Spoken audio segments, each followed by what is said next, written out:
say my name and say, Luds, warning, 10 seconds. Now we're down to 3, 2, 1. Right now I have to stop saying You timed that perfectly. Yes, I did. This is a big day today. Is there anything going on today? Yes, I a haven't checked lot. my phone lately. If you haven't been around planet Earth, you may not know, but it's trade deadline day. Now, John, our producer, John Andersen, has a special trade deadline alert sounder if something big happens while we're doing our show today. So to set everybody, we haven't even heard this yet. So John, if you would please show us what's going to happen today if something comes in while we're on the show. We need some Miller Lite. I love it. Les is already like, man, I'm at the butt of the joke again. I was going to be really professional today, too. You're dressed very professionally. You ready to be the bench? By the way, Owen, if you could please pull up Darren Drager's Twitter account, and I'm going to play the sounder once again. Okay, hold on 1 second. Let me go Can you to speak up, John? Hell's Angels is outside over here. I can't hear you. All right. So, go ahead. You got it? Go ahead. You got to play from the beginning. I just played it again. Oh, okay. Oh, my God. Are we live or no? Yes. We are. Well, what are we We doing haven't even here? started the show yet. We're just doing the cold open. Hold If on. we're live, we started. Darren Drager has just tweeted out 8 years times $12 million for Rantanen in Dallas. Full no move clause. Also rumblings of extension talks with Wyatt Johnston and Dallas, who has the same agent, Andy Scott, as Thomas Harley and do Mikko we have that Rantanen. circle? Do we have that? Did we screen grab that post from Blue Sky that I sent to the chat about Andy Scott and Jim Nill negotiating? I'll do it during the That would be countdown. good, How right? about that? We'll do it soon. Yeah. So Yeah. just remember, it's a good one.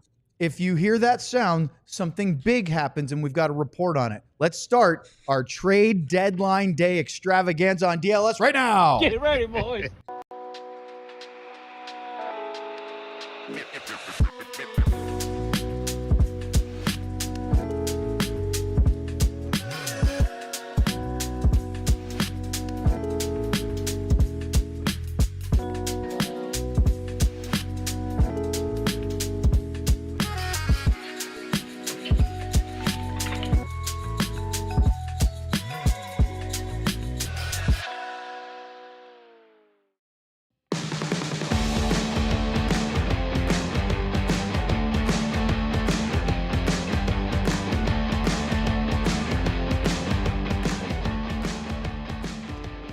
Our screen froze.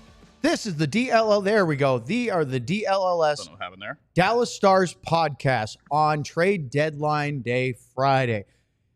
Craig Ludwig is as dressed up as you'll see him on our show. He looks fantastic. Yesterday I was dressed up. As Last dressed, night. but you're not going to go any higher than that unless it's Oscar season and he wants to wear a tux, which he would do. He would do. Actually, before we get into everything, I did tell Les the other day that we don't lean into your love of costumes and Halloween nearly enough. You're right. That we need you. I'm not saying we need to make you a clown. Oh, I can do that on hit the my button. Hit the thing. Hit the thing, John. We need some Miller Lite. Go ahead, Sean. I haven't even introduced. Ladies and gentlemen, Sean Shapiro. This is just a roast. There's other things No. going on today. He's got news. Oh, he's got news. Charlotte Coyle is going to Colorado. Can we turn him up? We can't hear him. Sean, you can't hear you at all. Okay, well that's Not on your Coyle end. to Colorado. No, not on mine. That's on you guys. Okay. Charlie Well, it's because Coyle he is doesn't going- have a proper microphone. And he leans back every time he talks. don't He just lean goes back. stand by the window. The microphone's right here. It makes Well, a it's difference. not working. Okay. Okay. Charlie Coyle is going to Colorado. So the Colorado Avalanche are acquiring Charlie Coyle of the previously of the Boston Bruins. It's an arms race right now. They got Brock Nelson already. Yeah. Then they see Mikko Rantanen and go, we need more. Yeah. Meanwhile, the Winnipeg Jets, which we'll get into, are nibbling around the edges, but they also have the best record in the Western Conference. And they have the best goaltender And the probably best on goalie. the planet. But Colorado has a great top six already. Now you bring in him and you put him in that 3-hole. They're basically looking and saying, here's our matchup. When we will obviously show the lines here at some point, and it'll be interesting. Wouldn't it be something if you end up playing Colorado here? Boy, it would be a lot of fun, wouldn't it? Boy. Okay, so It's gonna be round. It's gonna be round one. It's going to be round one. You think You they're think gonna you pass think that's Minnesota? where it's going? You think they're overtaking? They might. With this, you're right, Yeah, son. yeah. I mean, Like, you only it might- see Minnie probably dropping, right? I mean, if anything, they're not going to continue to. What did I? I'm was my laughing. zipper open I again? just didn't Oh, notice what do you- until just now. The other side of your computer. You can see- Oh yeah. it pay my appears debt. that Luds is like a Lannister is paying his debts. Yeah. So Ben, Pay my who's bills. over there half paying attention to us, did you see the money? Oh, he saw the money. He could smell it when I was pulling it out of my pocket before. John Andersen, our producer, is here live as always. Hi, John. Hello. And then, of course, Sam Nestler We is need in Frisco. Miller Lite. Is Sam on now, or is he going to be joining us later? No, I was just gonna say I don't like. I don't. This might be a bastardization of the trade sounder, Owen, but It is. this is going back a week or so. But Sam retweeting Frank Saravelli. That's right, folks. No. Our intrepid beat reporter on Intrepid March 1st at 3:35 in the afternoon retweeted a fake Frank Saravelli tweet about a Stadium Series game between Utah and Vegas right before Christmas of 2026, which is not actually a thing.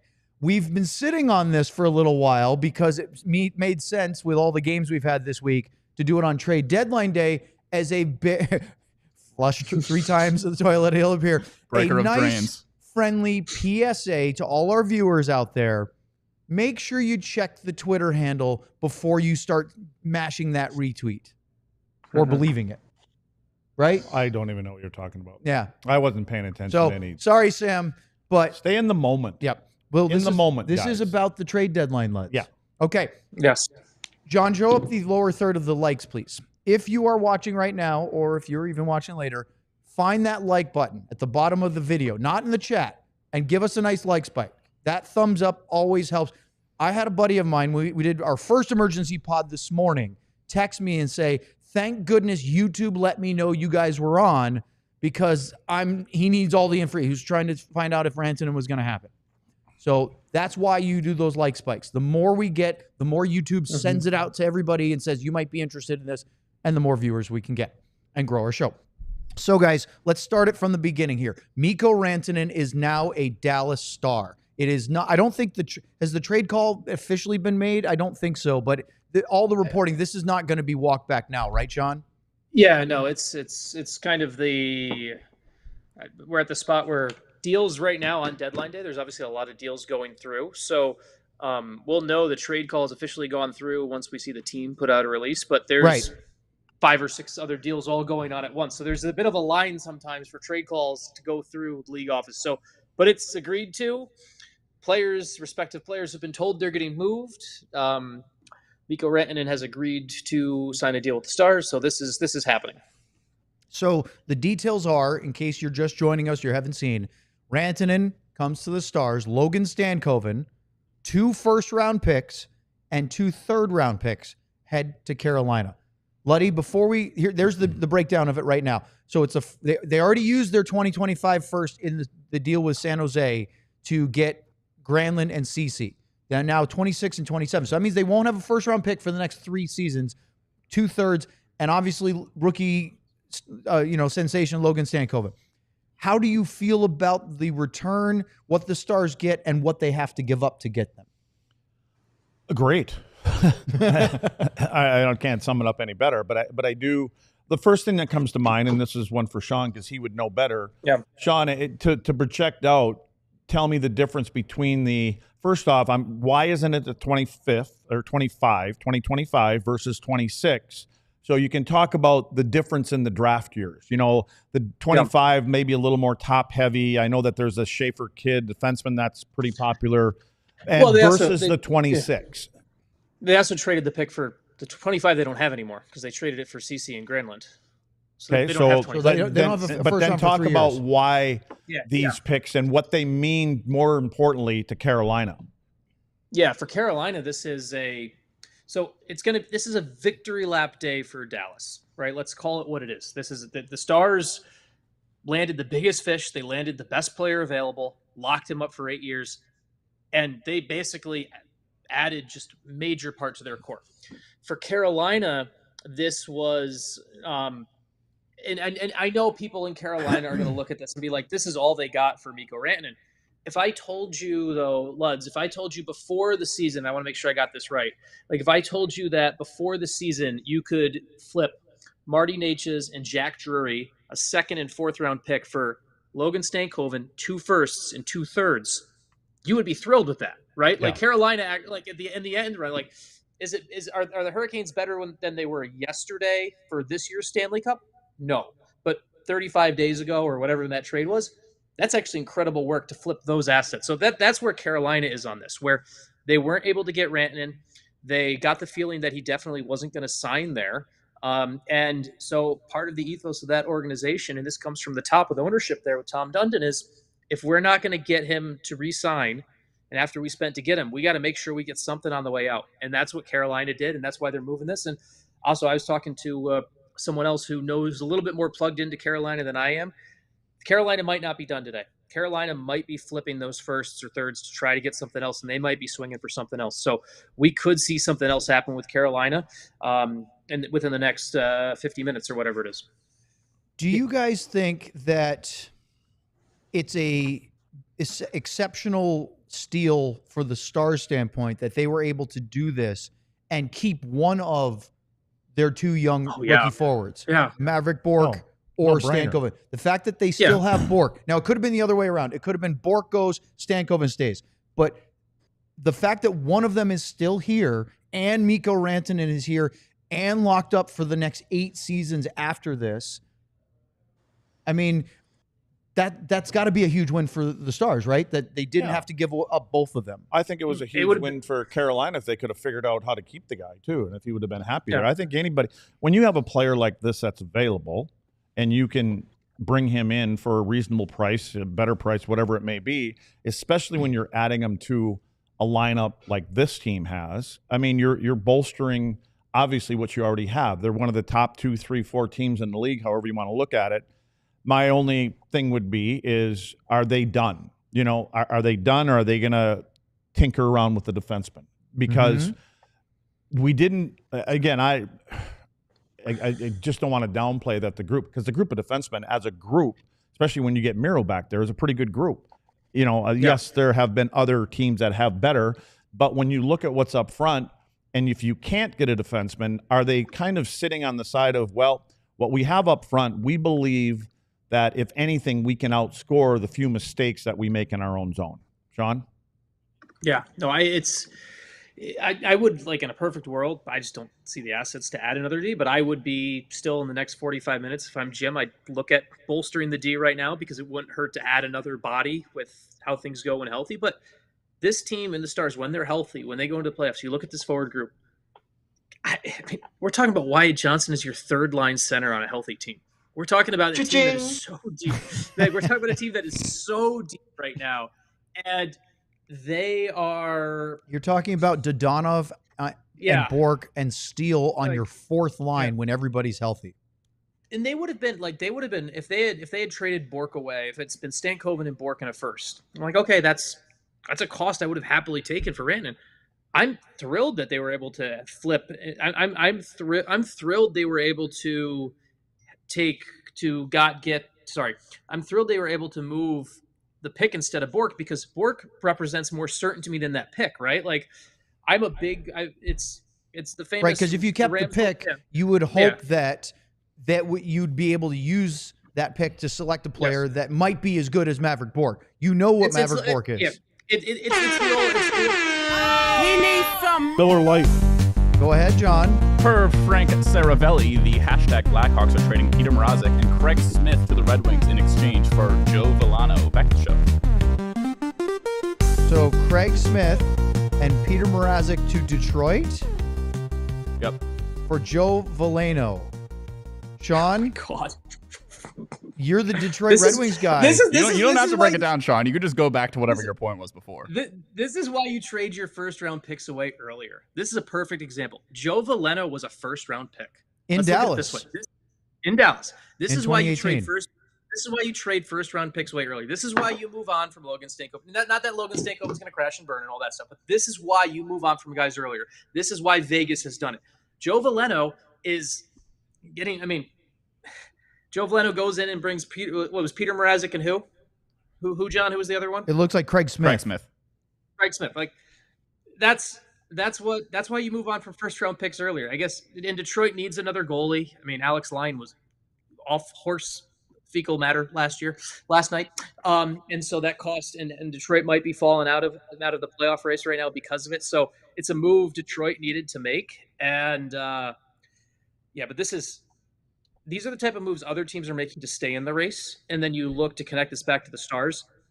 The Stars made a move where it's like, we're a Stanley Cup contender. Now, who has a better roster than us? So, okay. So we're going to do much more of this. We're going to talk to Sam next. We have a full trade deadline day show. Are the Stars done? Let's talk about it next here on the DLLS Dallas Stars trade deadline special. I have a sleeper ad that I need to read.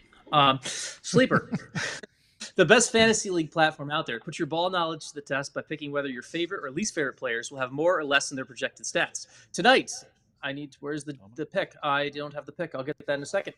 With Sleeper, John neglected to put a pick in for Sean, so yes, I'm going to hop in here and say that we're taking Kevin Durant to go over 25.5 points. And Bobby, who's E. Mobley?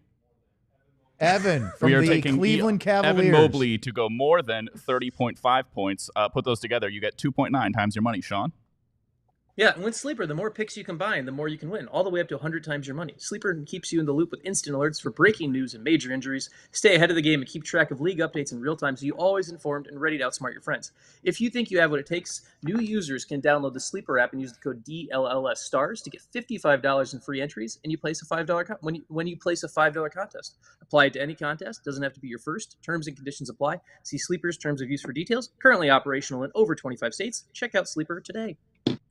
The sun is shining in Dallas today. Boy, is it ever. Not just literally, but also we have a galley of fans here too. Your hockey team. And we have an audience. We're used to doing this at night with no one else is here. So it's fun to have a little buzz in the building. Why is that important? Because Shady Rays has you covered with quality shades built to last, premium polarized lenses with crystal clear optics and durable frames. You can't go wrong with all outdoor activities with Shady Rays. And John, your thing froze completely, so I'm just going to wing it as far as the stopwatch.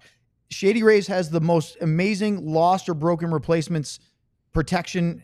So if they take a hit, they go missing, don't sweat it. You can get another pair at a significant discount, and it doesn't mean that you're absolutely SOL. Well, in addition to that, they also have a worry-free return in the first 30 days. You don't have to risk. Order them. If you don't like them, send it back. They'll work with you to get the pair that you really want. Exclusively for our listeners, Shady Rays is giving out their best deal of the season. Head to shadyrays.com. Use the code DLLS for 35% off polarized sunglasses. Try for yourself. The shades rated 5 stars by over 300,000 people.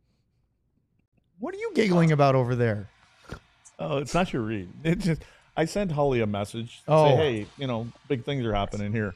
Can you come on? He goes, his text message says, how do you do a podcast? Well, that's a start. Remember yesterday when Lud said we're on YouTube?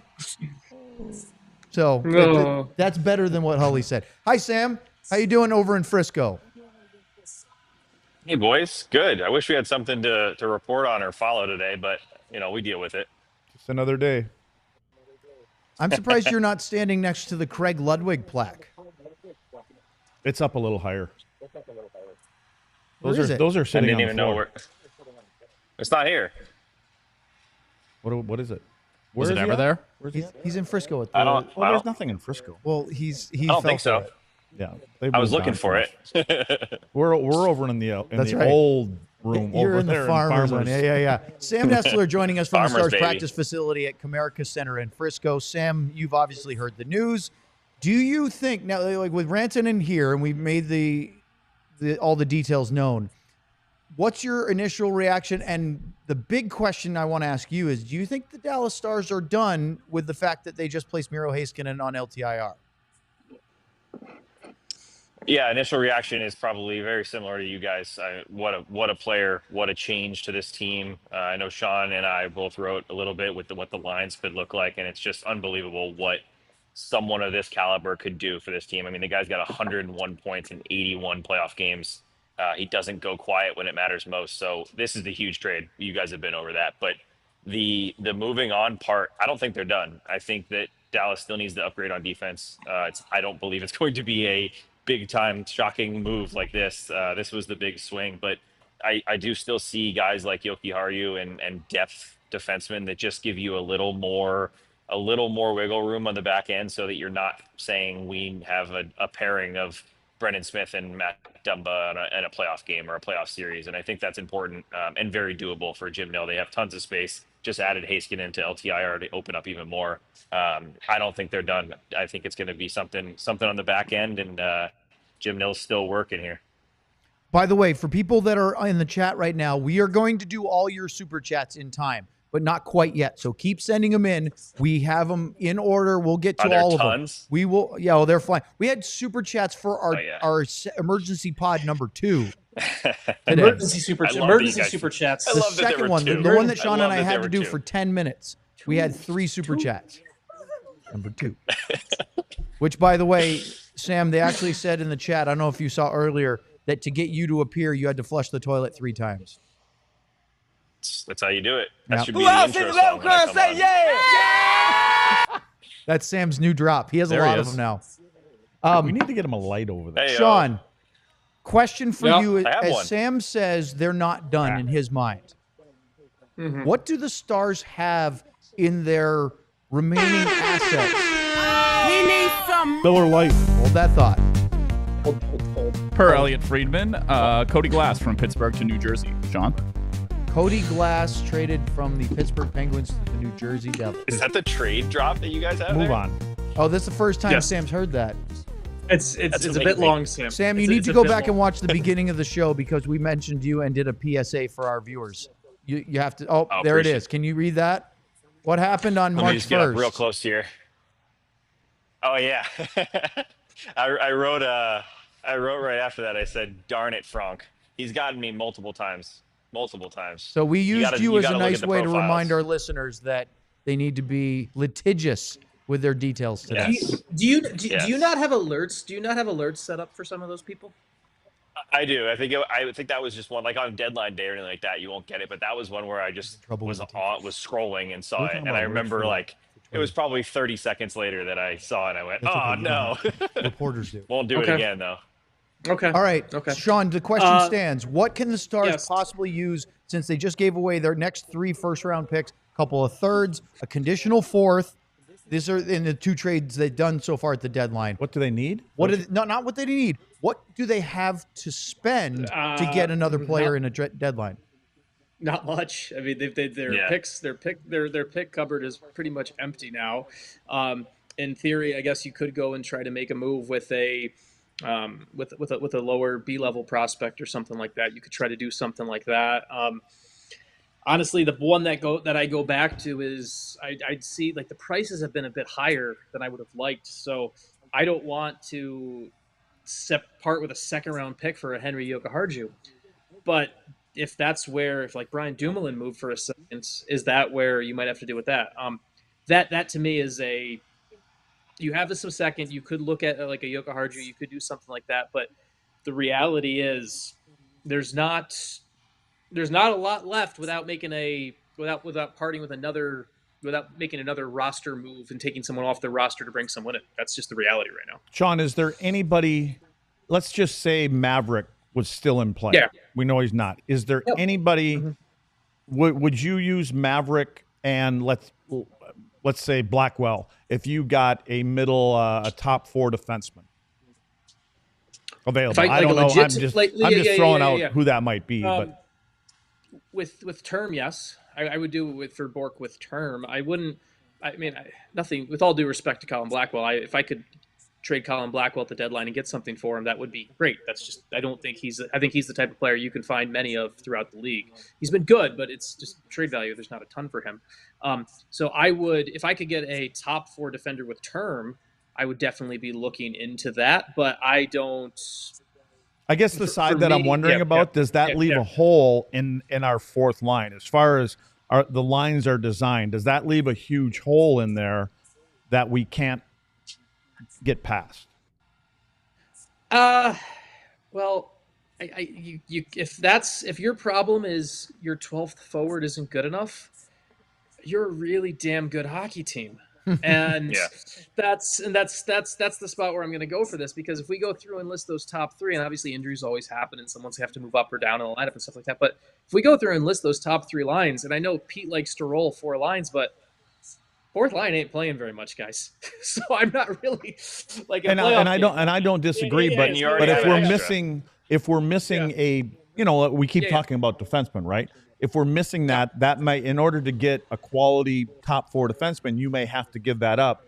Would there be somebody else that could slide into that? As you say, it's the fourth line. It doesn't typically get your minutes, but will Pete roll his 4 lines throughout the playoffs like he does in the regular season? Because he seems to be married to that, and things all change in the playoffs. Everything is totally different in the playoffs. And I'm just curious, could you slide?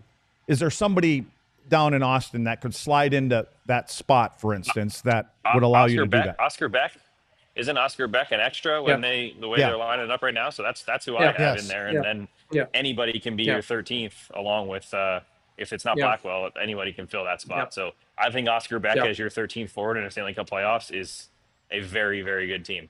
I just didn't want to say all that. That's what I wanted to hear. You I wanted didn't want to him- be the one to say it. I like that. You set him up nicely. I was trying. Bloody I with the didn't want- primary assist. I didn't want to do that. Yes. He He didn't knows- just he knows block it. shots. No, folks. it's not that I didn't want to do it. I didn't want to throw Maverick under the bus or out the door. Right. Because I like Maverick Bohr. I think he's starting to be what we see I him do to too. be. And I know, does that give them having a player like Maverick and trusting that fourth line? Can they allocate the minutes a little bit better to keep your top 3, top 2 lines a little bit more rested throughout the game and throughout a round in the playoffs? The Stars now have a potential, with everybody healthy, lineup that looks like this up their forward group. Jason Robertson, Rope Hintz, and Mikko Rantanen would be your obvious top line. Tyler Seguin healthy, which, again, I repeat what we said in our emergency pods today.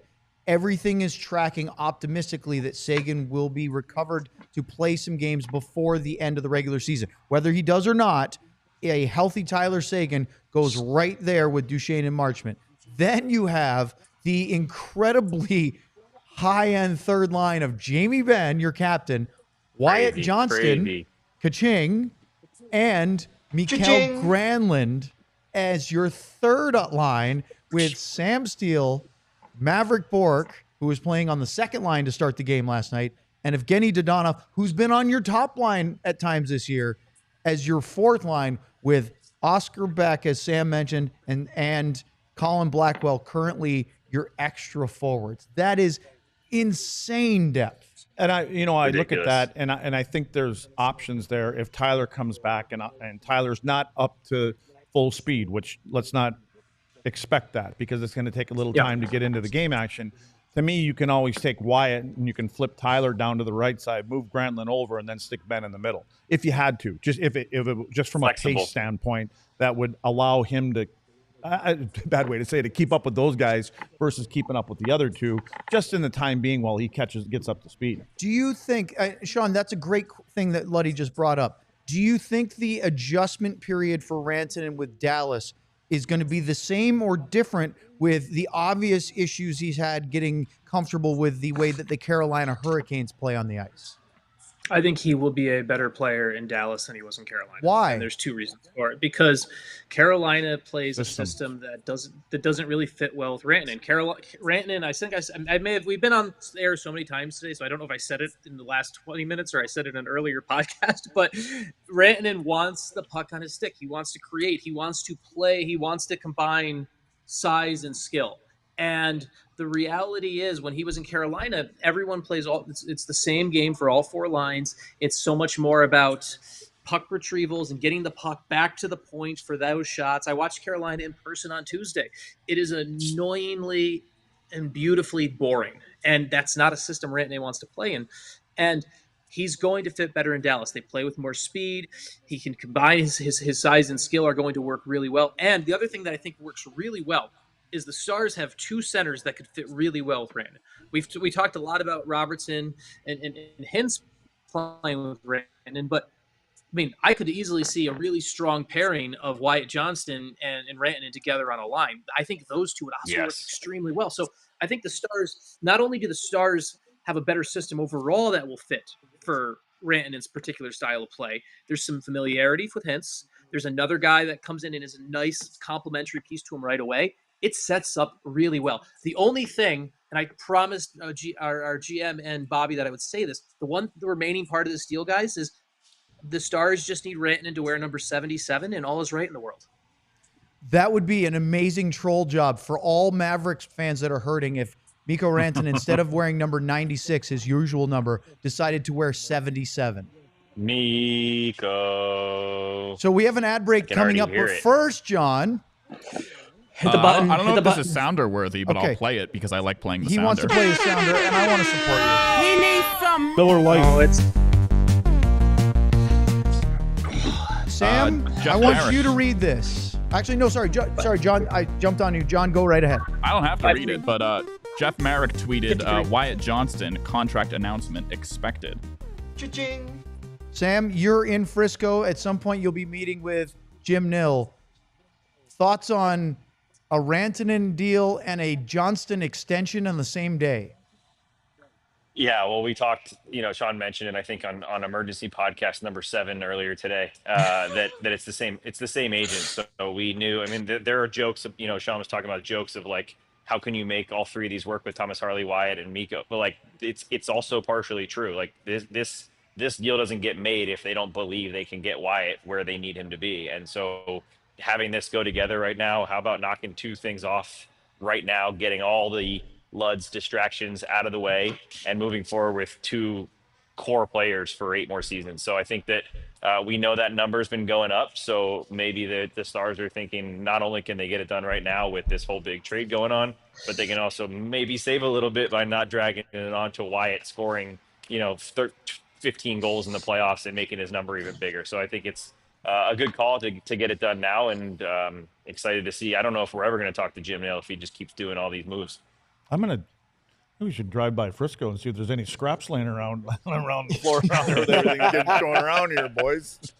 Up next, let's keep talking. We got a lot of trade stuff to go here on the DLS NHL trade deadline extravaganza. Started by 2 college buddies, Saturday Neon makes officially licensed collegiate logo LED neon signs, perfect for your home, office, dorm room, fan cave, or bar. Check out their new Essentials collection featuring almost 50 of the biggest schools across the country and counting for only $75. $75. That sounds like nothing right now about what we're talking about today. And their Texas A&M, Texas Tech, Oklahoma State signs. Unlike traditional neon, these LED signs won't break or shatter. LEDs last up to 100,000 hours, so you'll be enjoying your signs for years to come. Low voltage and easy to install using the provided hardware or with the 3M command strips. Head over to SaturdayNeon.com and use code DLLS for 10% off your favorite sign. Let's talk about Game Time. It's simply put the best way to get tickets to your favorite sporting event, concert, theater show, stand-up comedy. You know what I was looking at just now on their site, which you can download their app and use their featured Game Time picks, or you can go to gametime.co. I see on all-in pricing, which means you know what you're going to pay up front with fees included, so it's not a surprise. I see if you want to sit up in where the real diehards sit for the Mavs tonight, they're hosting the Grizzlies. I see $23 tickets. Not bad. Use Game Time. You can update this. And Game Time actually had an ad I saw on, I think it was on Instagram or Twitter or something the other day, where I think it was Instagram on a reel. They actually said, hey, the closer to the game, you can still go to Game Time and maybe get an even better deal as you get closer to tip-off, puck drop, etc. So go to Game Time, use Game Time picks because it filters out all the fluff to give you only great, incredible deals on great seats. You don't have to waste time searching through thousands of tickets. Well, take the guesswork out of buying tickets with Game Time by downloading the Game Time app, create an account, use the code DLLS for $20 off your first purchase. Terms apply. Again, create an account and redeem the code DLLS for $20 off. Download Game Time today. Last minute tickets, lowest price guaranteed. Sean is I don't know. Screen. He's like, ah. So I was just, He needs some. Miller Lite.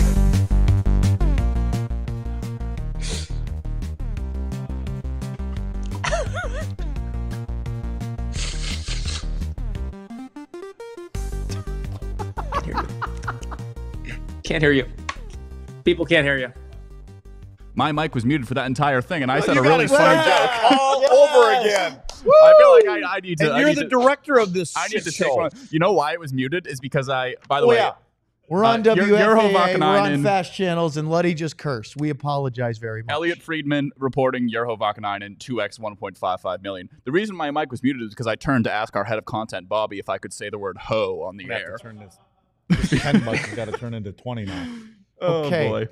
So the Stars made the big deal for Mikko Rantanen.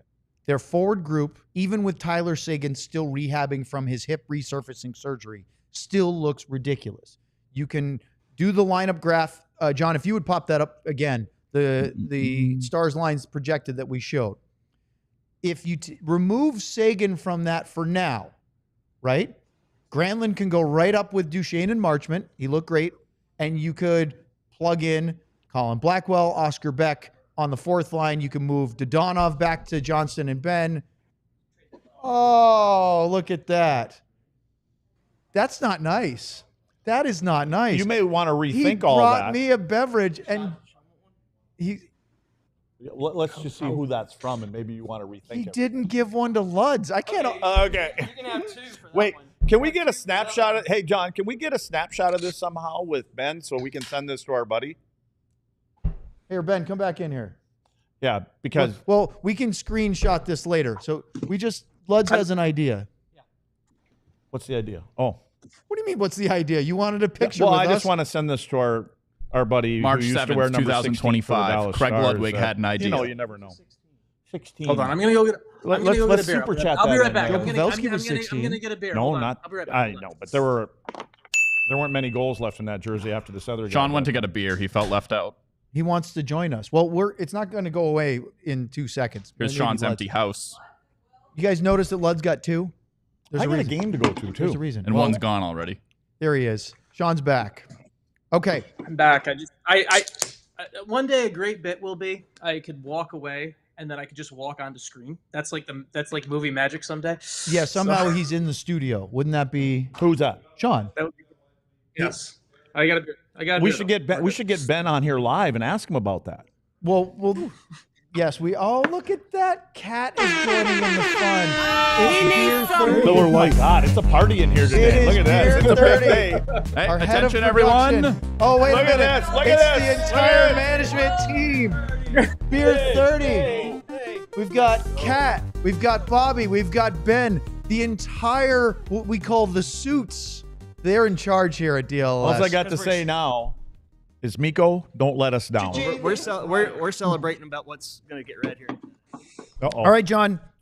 I played the sounder a while ago. I guess I'll just do it now. Darren Drager, Wyatt Johnston, 5 years, 8.4 AAV in Dallas, baby. Oh, hey. He needs some That's milk. a big day. So, John, do me 2 favors. Yes. One, Cha-ching. stretch that Cha-ching. screen so we can see ourselves again.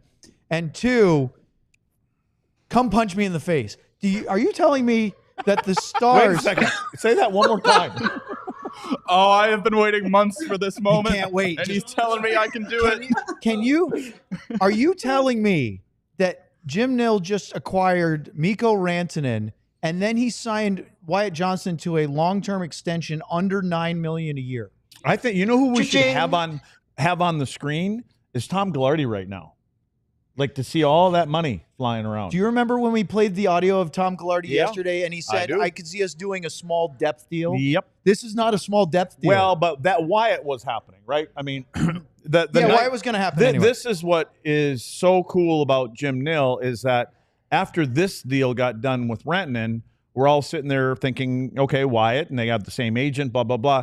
But here's what Jim did is he did all of this at the same time. This didn't just happen. He was working with this agent saying, here's what we can get this guy at. Can we get this guy in the door? And he decides to announce this. And so this is shots fired to the rest of the NHL about the Dallas Stars are in it now to literally win it.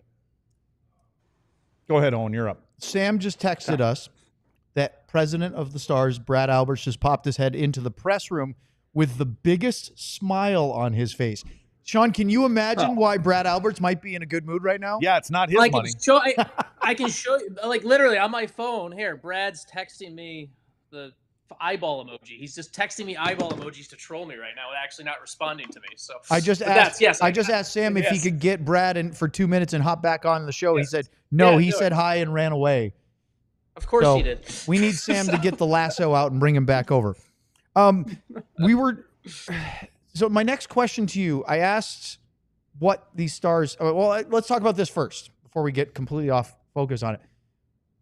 8.4 million AAV. I mean, weren't we saying, Luds, I'll go to you then, Sean. Were we just saying this last night that Wyatt's extension was going to start with a 9? I did. I seriously thought I did. Yep. But again, I think, again, the state and all that other kind of plays into this whole thing, right? Taxes and all this. I just think it also tells you also about Wyatt. You know, I don't know. I just think, and Sean, don't you agree? Players have a little bit of say in this. You know what I mean? They can agree or tell their guy not to. The sell would be to Wyatt and this isn't today. This is leading up to this, and it could be over the past few weeks, months, whatever, is that we're putting a team together here, Wyatt, to win a championship, but not just a championship.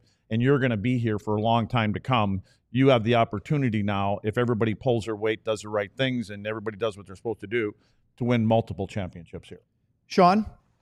Yeah, we talked about it earlier too. Like I can't, I mean, we said one of the things about the Rantanen deal is the fact that you have another, in addition to Hintz, Johnston could play really well with Rantanen. And in the last 10 minutes or so before the number came out, and we're talking about this, one of the things that I was thinking about with Johnston is I keep thinking more and more about how him and Rantanen could fit so well together. Like right now, Luds, if I remember correctly, Aho's a left-handed center. I don't think he would, maybe there was a little bit of a receiving part there with him and Rantanen where maybe it wasn't fitting well.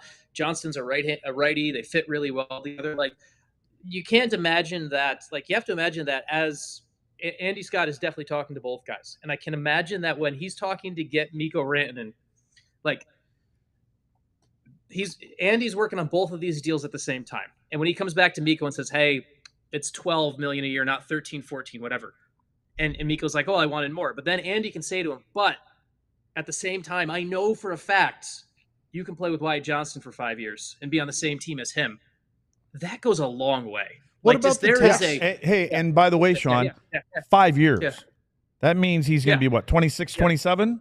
There's another saldo. Okay, now so with the cap going up and everything else, that's going to be 10, 11, 12 million down the road. Why 5 years and not 8 for Wyatt Johnston? I just told you. No, but I want to suss out more of that. I know you just said, but let's explain that to people. So for if you're a Smartless fan, for Tracy in Wisconsin, that's not a shot at you. You're saying something about the state of Wisconsin now. Yes, because why are you saying they're not smart? Because Sean Hayes, was on Will and Grace. You remember that TV show? No idea. Do you know who Jason Bateman is? Okay. Do you know who Will Arnett is?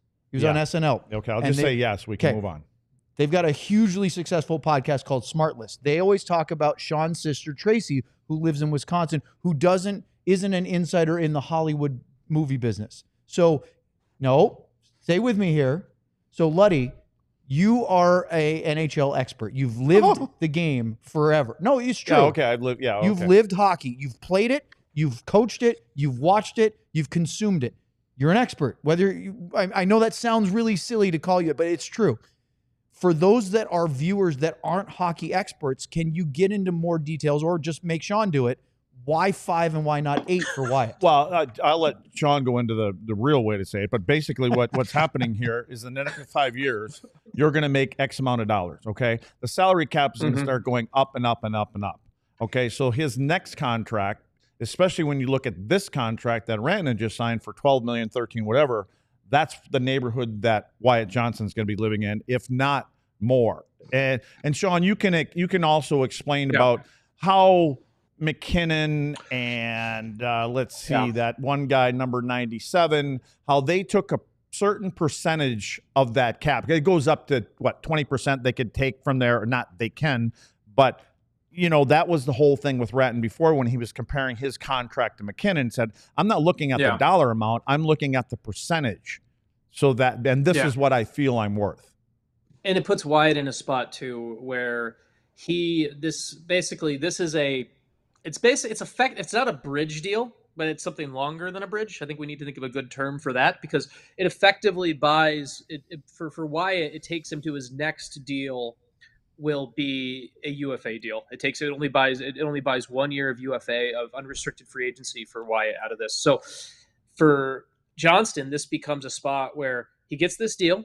He gets to make his case over the next 5 years, and he has the leverage when this one comes up. Now the Stars, I'm sure, will figure something out then, and that's a problem for 5 years from now. But but Johnston gets the leverage on a deal like this now in the future, and the cap will go up. He might be the captain of the team at that time, and he's going to be in a spot where, if his career trajectory goes the way it does, he's going to make What do you think it means? a lot of money.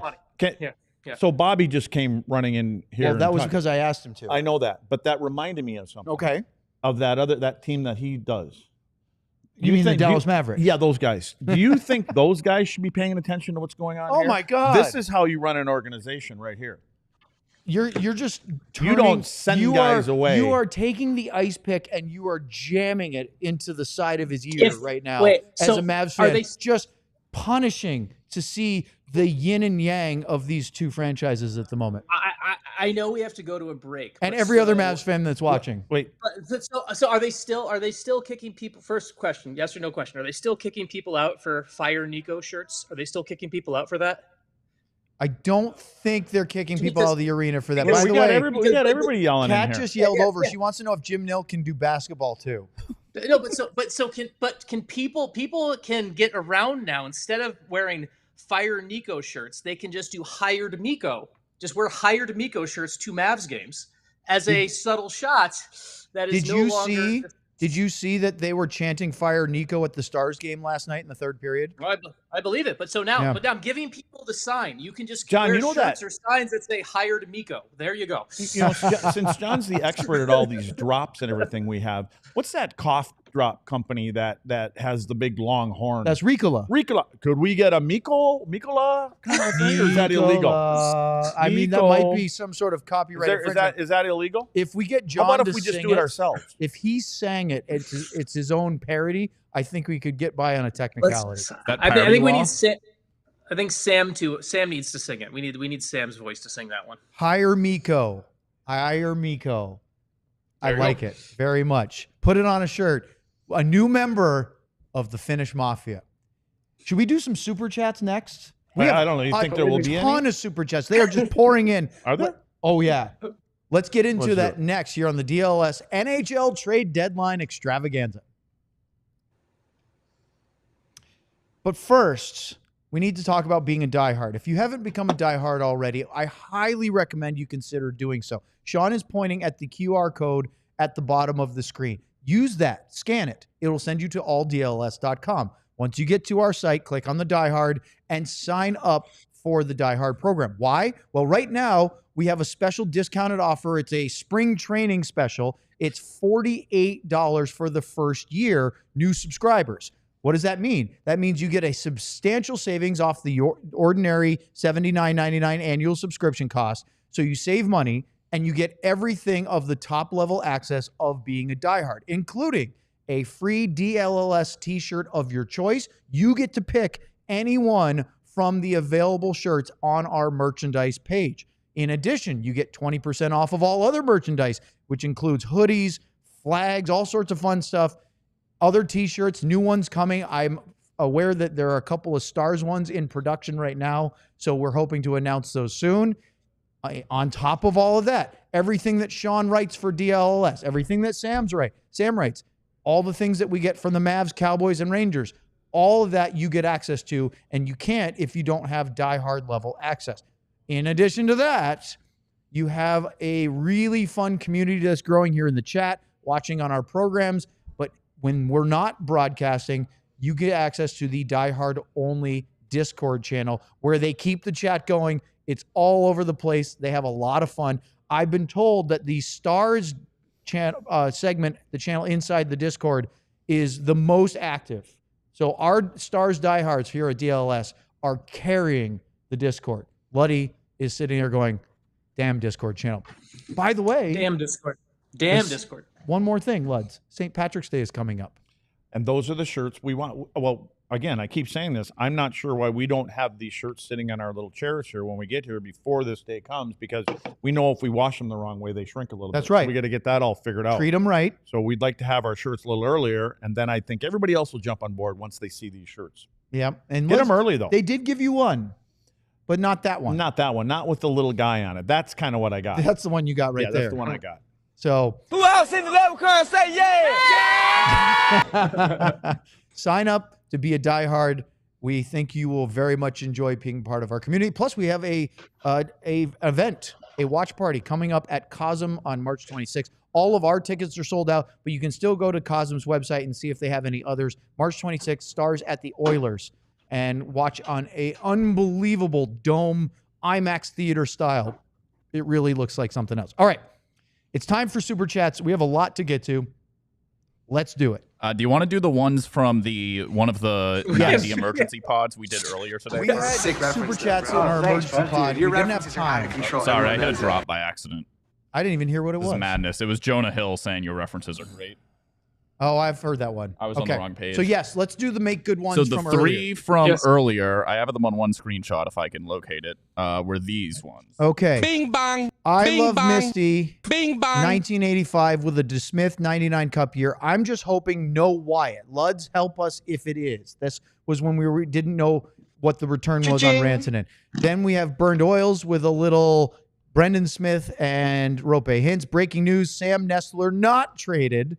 And then Ardell with a little... There's still 9 minutes left on that one. So. That's right. We have not passed the deadline yet. Ardell with a Ludwig and Rantanen. Rantanen won't be bullied. He is built for the playoffs. Absolutely right. And, you know, a team that they could match up tomorrow or in the playoffs, they will be playing tomorrow night. So it'll be nice to see him in action. You know what? T. Farmer's just put in the chat. This isn't even a super chat. Cosm is going to be so much better now with Mikko Rantanen in the lineup. He's right.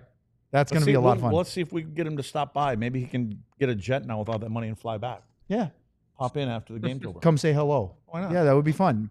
All right. Let's get to the super chats from this program, our trade deadline show right now. Go ahead, Bing John. bong. We're going to kick off with Daniel Howard, a DeSmith and year after the Cup. Do we believe that the Dallas Stars are done? We talked about this on the show, but Sean, would you just remind people watching that while the deadline is at 2 o'clock Central Time, things can still happen after that time, and why? Yeah, it's basically the backlog of calls have to go through it. The only rule is you have to, and I don't know if you have to pick up the phone to dial or grab a number to take a spot in line, but basically you just have to, trade calls can happen after the deadline as long as you've alerted the league you're going to make that trade call. So you could, the league 1:59 Central Time. As long as it's in by then. So- It's got to be in the system. As long as it's in the system by then and you have started to if you made the agreement at that point, that's why things can trickle out after the deadline. And we have Sam on the scene in Frisco, so he should be able to alert us as soon as they hear. If they get and this has happened in past trade deadlines, typically when the Stars are done, they'll say, hey, Jim Nill's going to get ready to meet with the media. We know that is the case. No more business is going to be made. If you haven't heard that, there's still a possibility of something in the works. Mm-hmm. Okay, next one, John. Bing bong. Jack Attack 030, a Haskinen 99 Cup year. Luddy, does this remind you of Stars signing Brett Hull or a Ginla for Newendijk trade? I want to answer this, but I want Sean to go ahead because Sean has a different opinion of the year the Cup was won and why it was won on a different player. So go ahead, Sean, before I answer this. Yeah, I mean, I'm a big believer of the Zubov for Hatcher trade. Was it just the really put everything in motion? And I know that was a couple of years in advance, but to me, this is a little bit more. It feels like that to me. Just when you look at trades that will define potentially winning a championship. Now, Newendijk for Iginla, possible. I mean, I could make that comparison. I don't think Logan Stankoven is a fair equivalent to Jerome Iginla, though. So that's kind of where I go on that one. Well, the only place that I go, and I use that when Owen and I were talking about is that move there. But to me, yes, this does feel like that, but a little different, but kind of the same.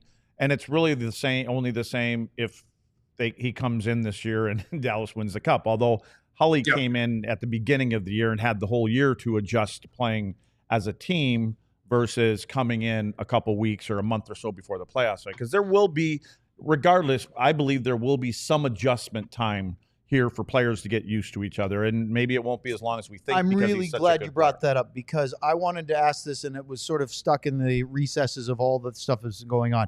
When Joe Pavelski, ding, came to the Dallas Stars as a free agent, he did not seamlessly integrate on the ice. He was great with the room.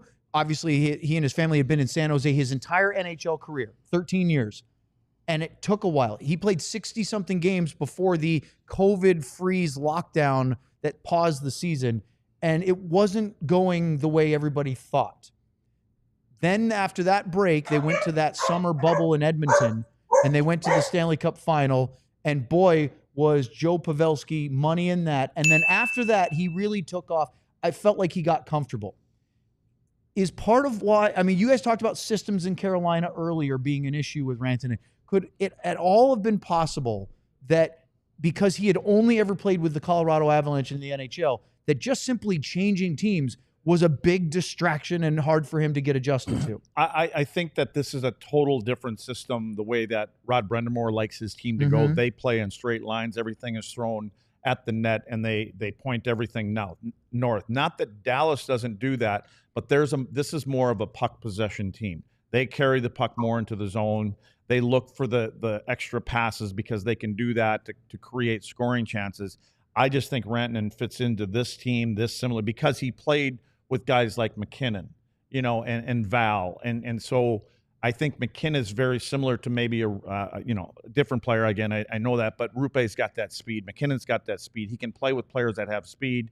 He goes to the front of the net, and he stays at the front of the net. His nickname, if you don't know by now, is Moose, and he has a reason for it. He's 6'4", 200 and some plus pounds. He's a big fella. He's a big kid. He skates hard. He goes and he stops in front of the net. And I think another place that, and again, right now, it'll be interesting to see how they want to integrate him PP-wise on the power play, because their power play is clicking and all that kind of stuff now, but he is going to do nothing but bolster it. But I think you have to have him with that number one group. Maybe not. We'll see what happens, because those are the guys that's slinging around, and he can do the same. So this is nothing but an upside for this player to play on this team and the system that they play versus Carolina. I'd like to make a quick hello, a shout out to people that are viewing us today on WFAA Plus.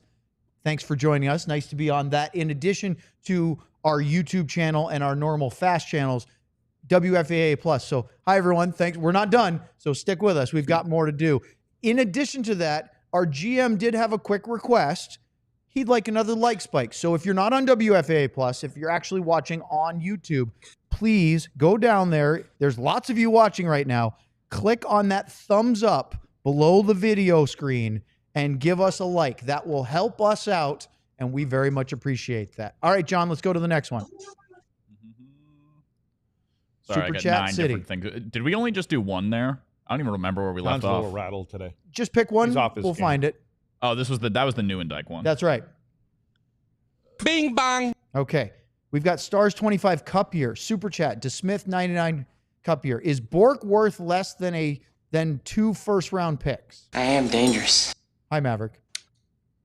I would argue Bork is worth more than 2 first-round picks, because Maverick Bork is a certainty of I know what he is. Those 2 first-round picks could be anything, and they could fail. They could be Riley Tufte. Not to be mean to Riley Tufte, but they could be Riley Tufte when you're picking 27, 28, 29, 32.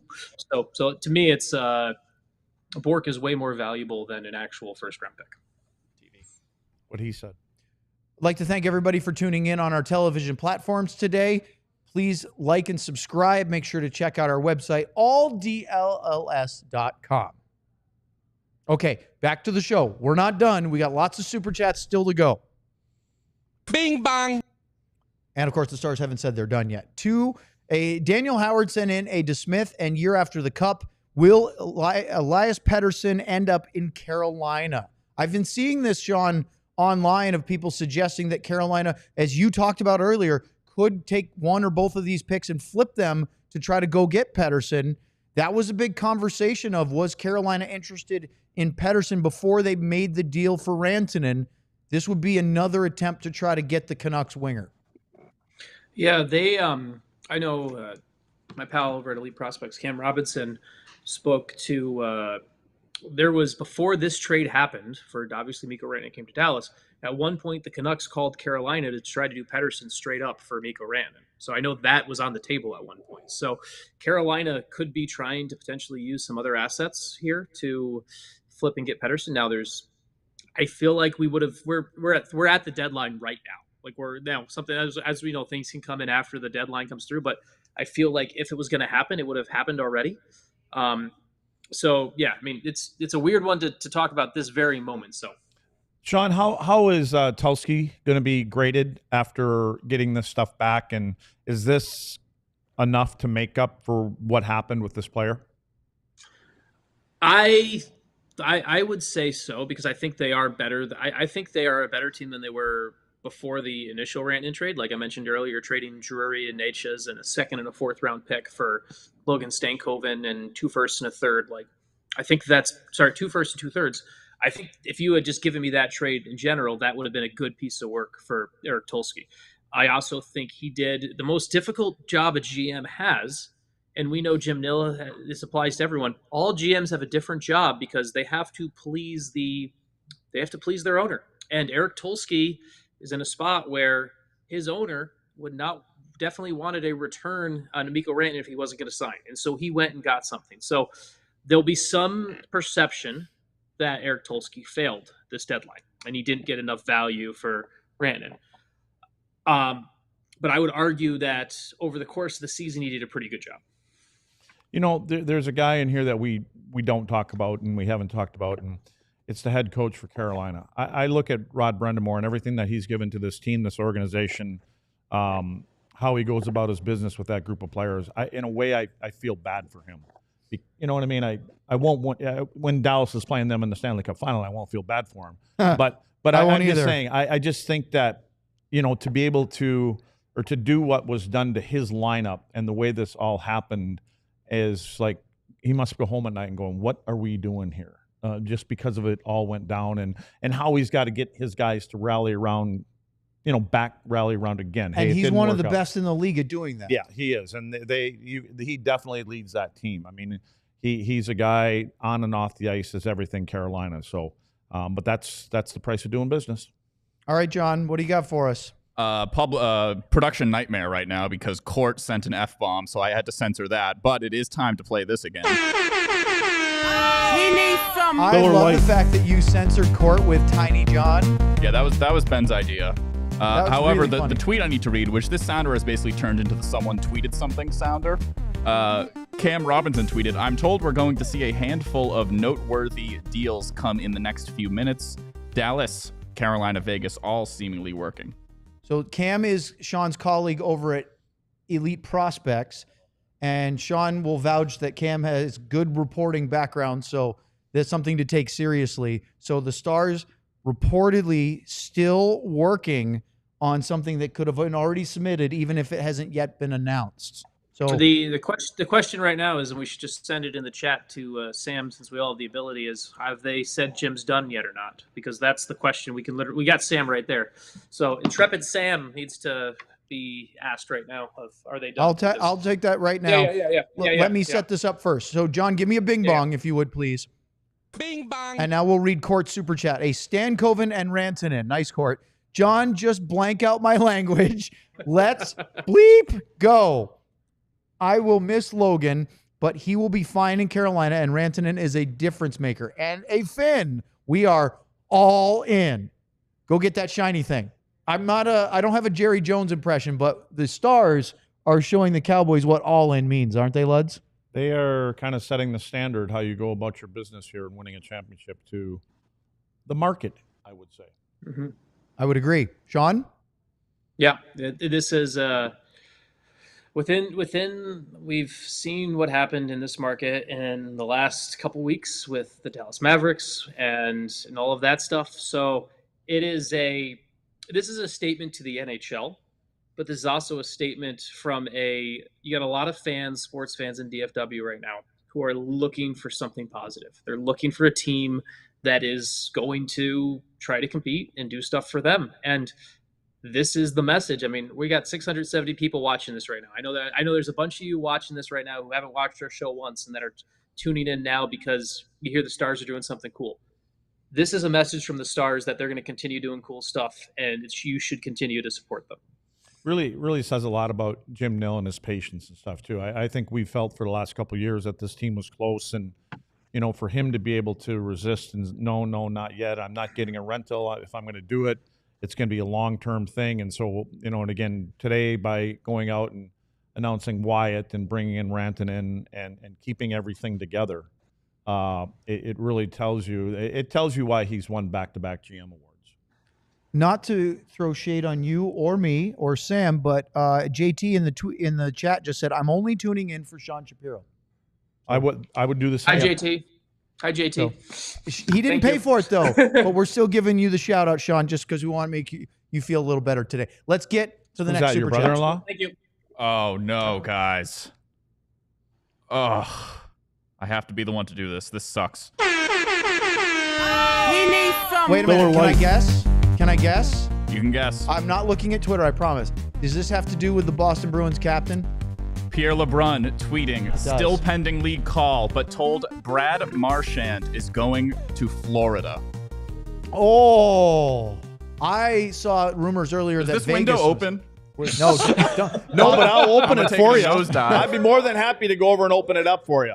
Bobby, don't let him I'll do even it. lift you What up. do you think that handshake's going to be like between Matthew Tkachuk and Brad Marchand in the locker room? Like, very, like... Wait a minute. That might say a little bit I don't more want to about drink this, Bobby, but thank you. I appreciate it. Hey, John. Yes. What about Sam Bennett and Brad Marchand's handshake? The guy that punched That one him might in the be face. even tighter. Right? Marchand might just be asking to go there just for the fact of getting him back and then leave. And then just I'm sucker out. him right on the ice and then take off. He's also hurt right now. Yeah. So the Florida Panthers trying to do their very best to corner the market on everybody, but the Stars did their business today in a big way. All right, let's get to the next super chat. Where's my Bing Bong? See, it's times like this that I don't miss Bing Bong. Making it referring to the Inside Out Bing Bong. It was quite a good reference. Bing bong. That was a very muted Bing Bong. That was a muted Bing Bong. We're gonna need to get John like a nice spa day after this to help him recover because this is a lot today. Burned Oils, a little Lundqvist and Ben. It's great that Jim is rewarding our players by giving them the extra edge they need to get it done this year after getting so close in the last few years.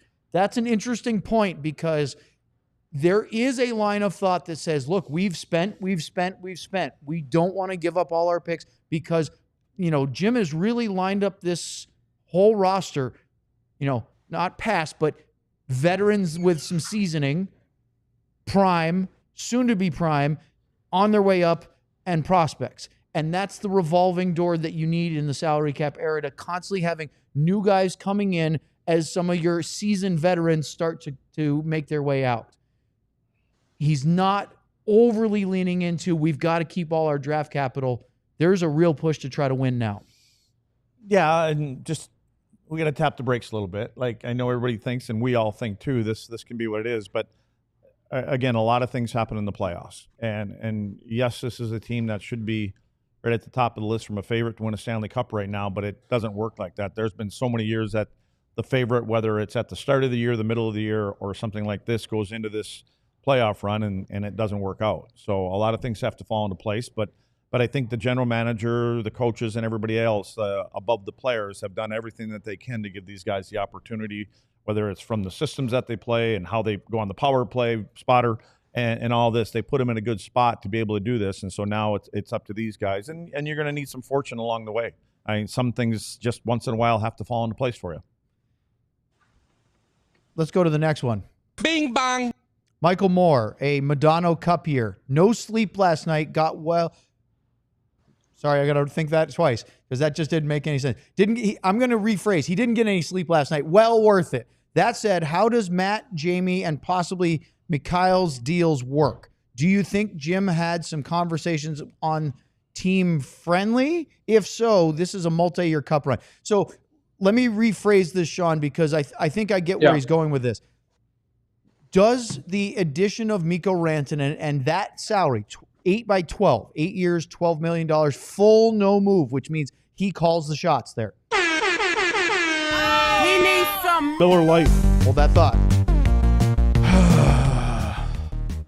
John. It was your idea to do this, John. We'll get back to you, Sean. Chris Johnston reporting the Maple Leafs are getting Brandon Carlo. All I have to say, I said on this show, I know we have a lot of viewers. For those of you who don't know, I'm a Boston Bruins fan. I said that they weren't going to have the balls to do it. They went full teardown.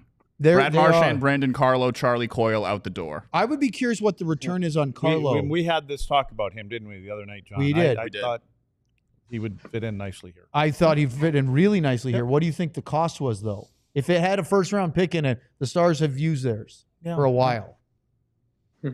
I'm a little bummed. Obviously, it's a little high.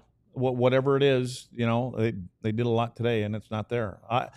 You know what? Again, I just think maybe they feel that there's enough up front to outweigh what we have in the back. If, like I said earlier, if there's a couple boo-boos, we can. And again, it's typically, can we outscore the mistakes? And the other thing is we're leaving out of this thing is there's a goaltender back there that we believe can clean up a few of those mistakes during the course of a game. Okay, so Sean, let me get back to my question. Although I'm disappointed too, because I was hoping maybe we'd be surprised with a little bonus Carlo news, but we're not going to get that today.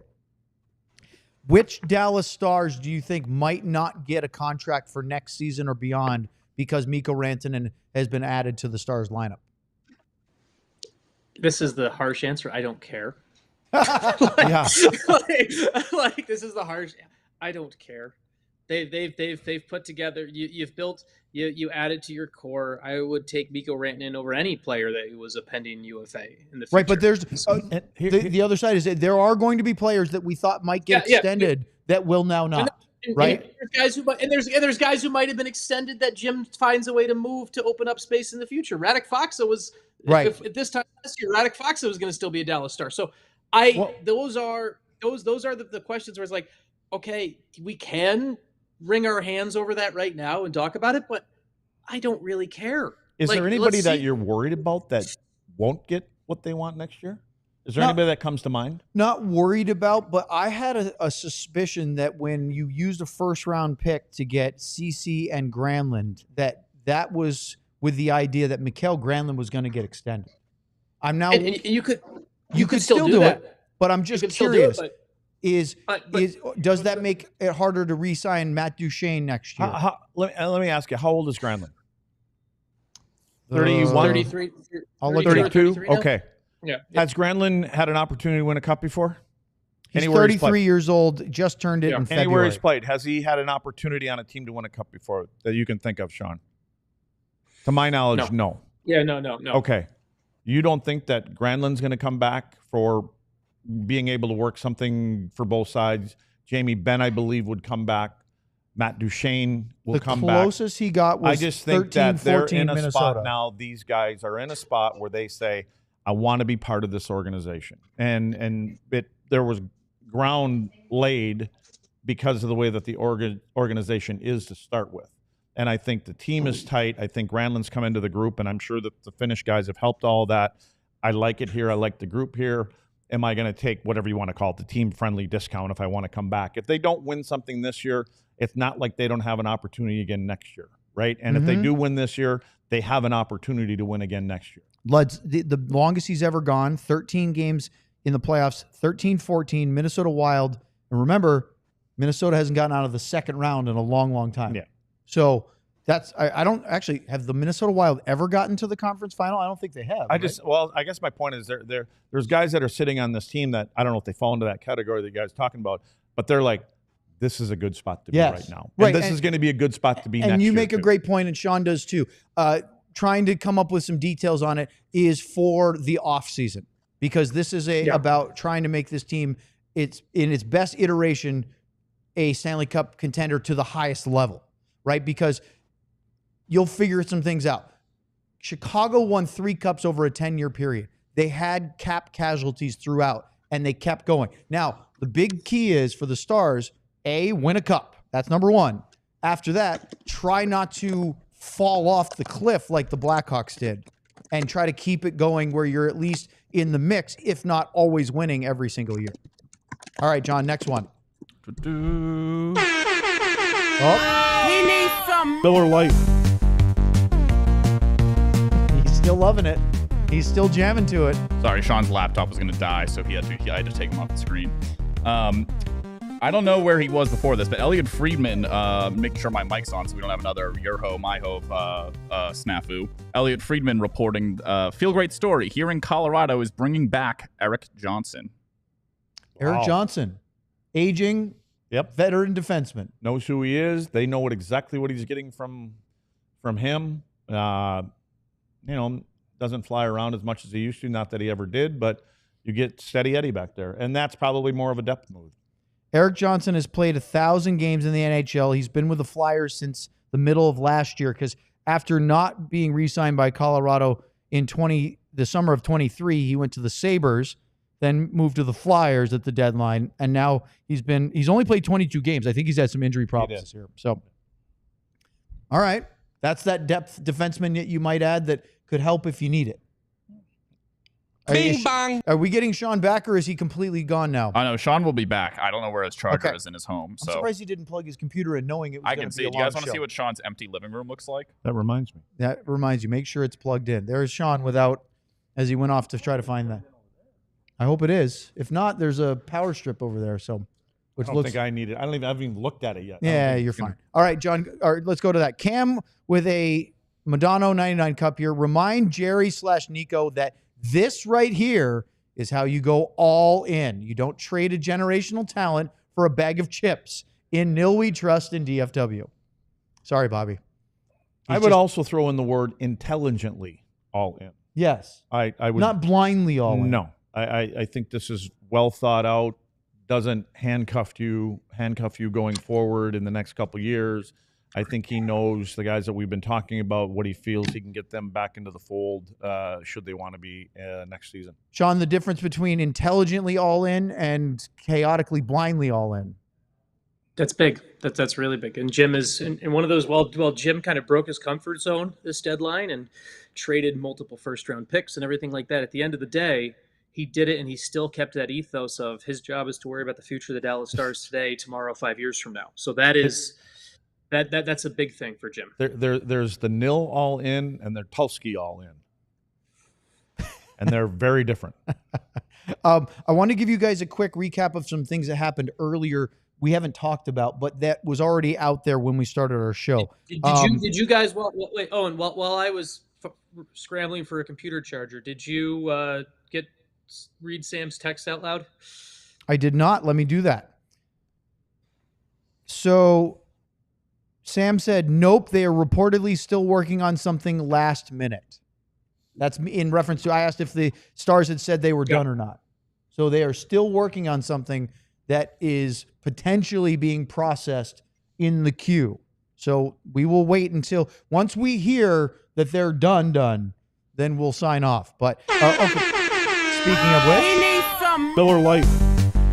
Oh, this is a funny one. I don't know how to pronounce some of these names, but Chris Johnson retweeted this originally from Brogan Houston. Utah has traded Shea Weber to Chicago. And when's the last time he played? 4 years ago? The 5 years ago? The contract just keeps floating around. It was what, the 21 Stanley Cup final with Montreal? That just let somebody else pick Oh, up. yeah, when Montreal's 2006 All-Stars He's went getting to close the to Chris finals. Pronger level, right? Yeah, it's beautiful. That contract getting moved around, or the who is the? Well, he's not moving around. He's not moving at all. He's staying in the same place. That's right. The dollars keep coming in every 2 weeks. It's just from whom? Yeah, Utah gets a 2026 sixth in exchange for the contract of Shea Weber, Victor Soderstrom, and Aku Rati. Okay. Okay. Akurate. There we go. Sorry, I did the westernized pronunciation thing. That's all right. Yes. So Anyways, some back to things the that show. happened earlier today or last night.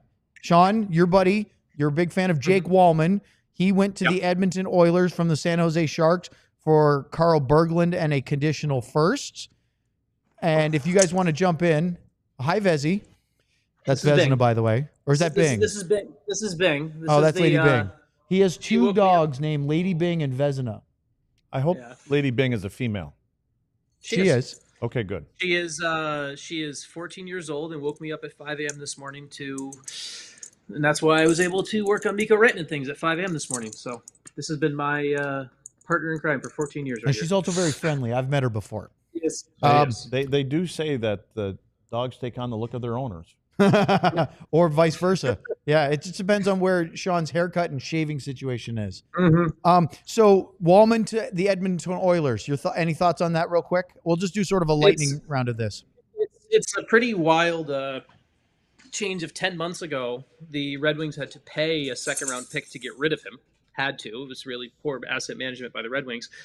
They gave a second-round pick to San Jose to get rid of him, and then Mike Greer goes and flips him for a first-round pick. And Wallman someone asked me whether it was with the Wallman trade, is it something where his value changed or the Red Wings undervalued him? And I think it's a little bit of both. Wallman went to San Jose, had a really good year as a number one defenseman on a really bad team, and on top of that, Detroit undervalued him. So that was a big one for me just to kind of see that, and just obviously a team I follow closely with Detroit, to see how that asset aged is not fun for people in Detroit.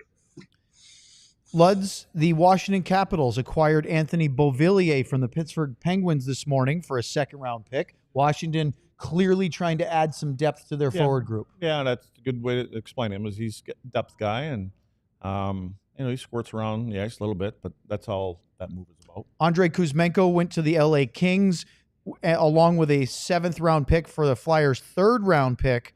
The Flyers get a 3rd-round pick. LA getting a depth forward who was really offensive with Vancouver, coming over and scoring goals, has not been able to replicate it this year, going, I believe, where was it first? Because he was, who the heck did they play the other night? Who, LA? No, the Stars. Why am I blanking on it? New Jersey? They played Calgary. So Kuzmenko was with Calgary. You're right. That's right. I know. You said the other night.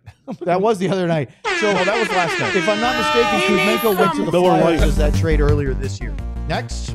Darren Drager tweeted, if it got done in time, Buff sends Yoki Harju to Boston. Interesting. Did I fill pronounce that in one right, for Sean? Carlo, maybe? Henry Yoki-Harju to Boston for... Henry Yoki-Harju. Okay. Yeah. Other ones here. Sean, this one was interesting. The Sabres acquired Josh Norris and Jacob Bernard Docker from the Senators, Dylan Cousins, Dennis Gilbert, and a 2026 second-round pick. Dylan Cousins' name has been out there for a while now. Hasn't Norris been hurt a lot this year? I think he has. That's a really interesting swap for me because it's basically two guys that play the same role that can be a 2C for those two teams, but they play slightly different styles. I like the return for Ottawa a little bit better because of who's going back, but it's an interesting one. And Luds, I'm curious of your thoughts on that one because I think it's two guys who play the same role slotted in the lineup, but play the game slightly differently in how they go about it. I don't know what you're doing there. Why does Buffalo keep giving up on their supposed young prospect talent? Why is Buffalo where they are? They've been in the same spot for 15 years. Yeah. I don't. Maybe their general manager might be the next move that's made. That's an interesting But I think one. he's in tight with the owner. So what about the Winnipeg Jets today acquiring Luke Shen from the Penguins for a 2nd and a 4th in upcoming years 26 and 27 respectively? To me, that's worth it. I like Luke Shen. Yeah. I think he's a good 4, 5, 6 wherever he's going to be. He's hard to play against. He's got size. He likes to hit. It's going to be a little bit more difficult in front of, a real good goaltender. Sean, the Jets also sent a 2027 second-round pick to Seattle for Brandon Tanev. Thoughts? I like that. I mean, I think Tanev adds. The Jets are what they are and been a pretty skilled team, and I like the way they added some of that. Brandon Tanev, we saw what his brother did for Dallas last year. Not the exact same impact, but I think Brandon Tanev comes in, plays a good style. We saw it in the playoffs against a couple years back, and when Seattle and Dallas went back head-to-head. I like that move for Winnipeg. You add that way. Now it's Winnipeg sitting there. They're top of the division. They didn't make the big swings the way their biggest rival did, Dallas, but they added the way you would want to with players that are going to give you more of that playoff style. Was there any news on Braden Shen? I know that he was talking not about. Not yet. Okay, because I know even Toronto saw was talking about it. I saw that. I know I think St. Louis was asking for a lot for Braden Shen. Yeah, and I think that Army, they're kind of tap dancing. Where are they right now? Are they a point or They're two out of the spot? outside, but close. Yeah, and I don't think Army wants to give up on that. And, but again, when you Parayko trade your went captain down, away, wouldn't that be I'm sure I had heard, and Sean would know better. I had heard he was asking for 2 first-round picks for Braden Shen.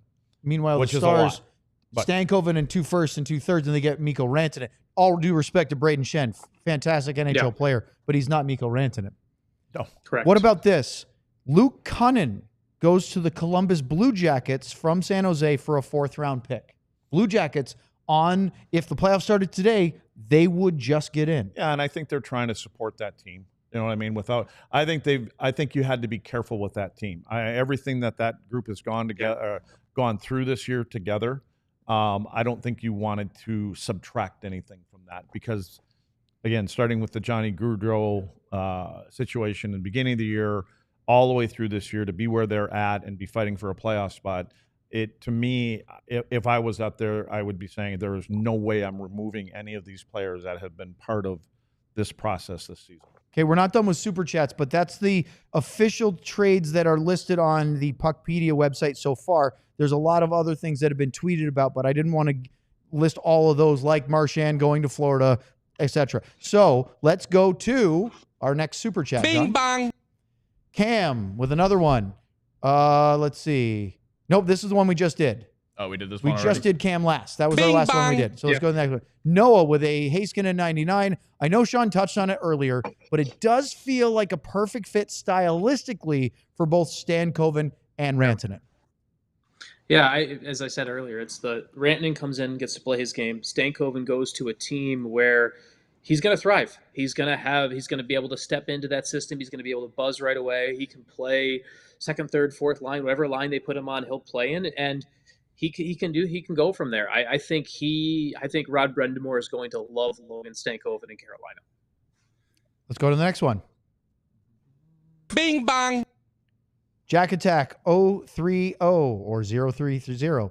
199. That's a DeSmith and 99 Cup year. Emil Hemming value. This is how long ago this was. Remember when I asked Sean what the Stars had as far as assets still to trade after the Rantanen move? Jack wants to know, Sean, is Emil Hemming still of value if they wanted to use him in a trade asset? He would be. I would probably put him as a little bit more valuable, slightly more valuable than a first-round pick because he's a first-round talent, but a certainty. So I would. That's how I would kind of put his value. He's not Maverick Bork, no, far from it, but he's kind of somewhere in the middle in that line. So.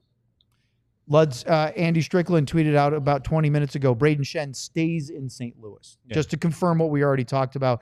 I did see a grumbling. I'm trying to see if there was any confirming of it, that somebody was reporting, and again, I don't know if this is worthwhile or not, that he wasn't willing to waive to go there, but I don't know if that's true or not. So let's go to the next one as we continue on our extended edition of our NHL trade deadline extravaganza here on DLLS with our next Super Chat. Actually, Oh, wait. We need some. Miller Lite. Bobby's Elliot dancing over Friedman reporting. Trade between the Senators and the Sharks. To Ottawa. Zetterlund, Robbins, and a fourth. To San Jose. Ostapchuk, Gregor, and Ottawa's 2025 second-round pick. Sean, you How'd are... I do it? Was that my pronunciation, or do you not like the trade? No. I don't understand it. Like, I get San Jose getting assets for getting a first-round pick, trading Wallman for a first-round pick, trading Granlund and Ceci. At some point, someone's got to play, right? Like, Luds, like you talk about Celebrini, Smith, you talk about these kids.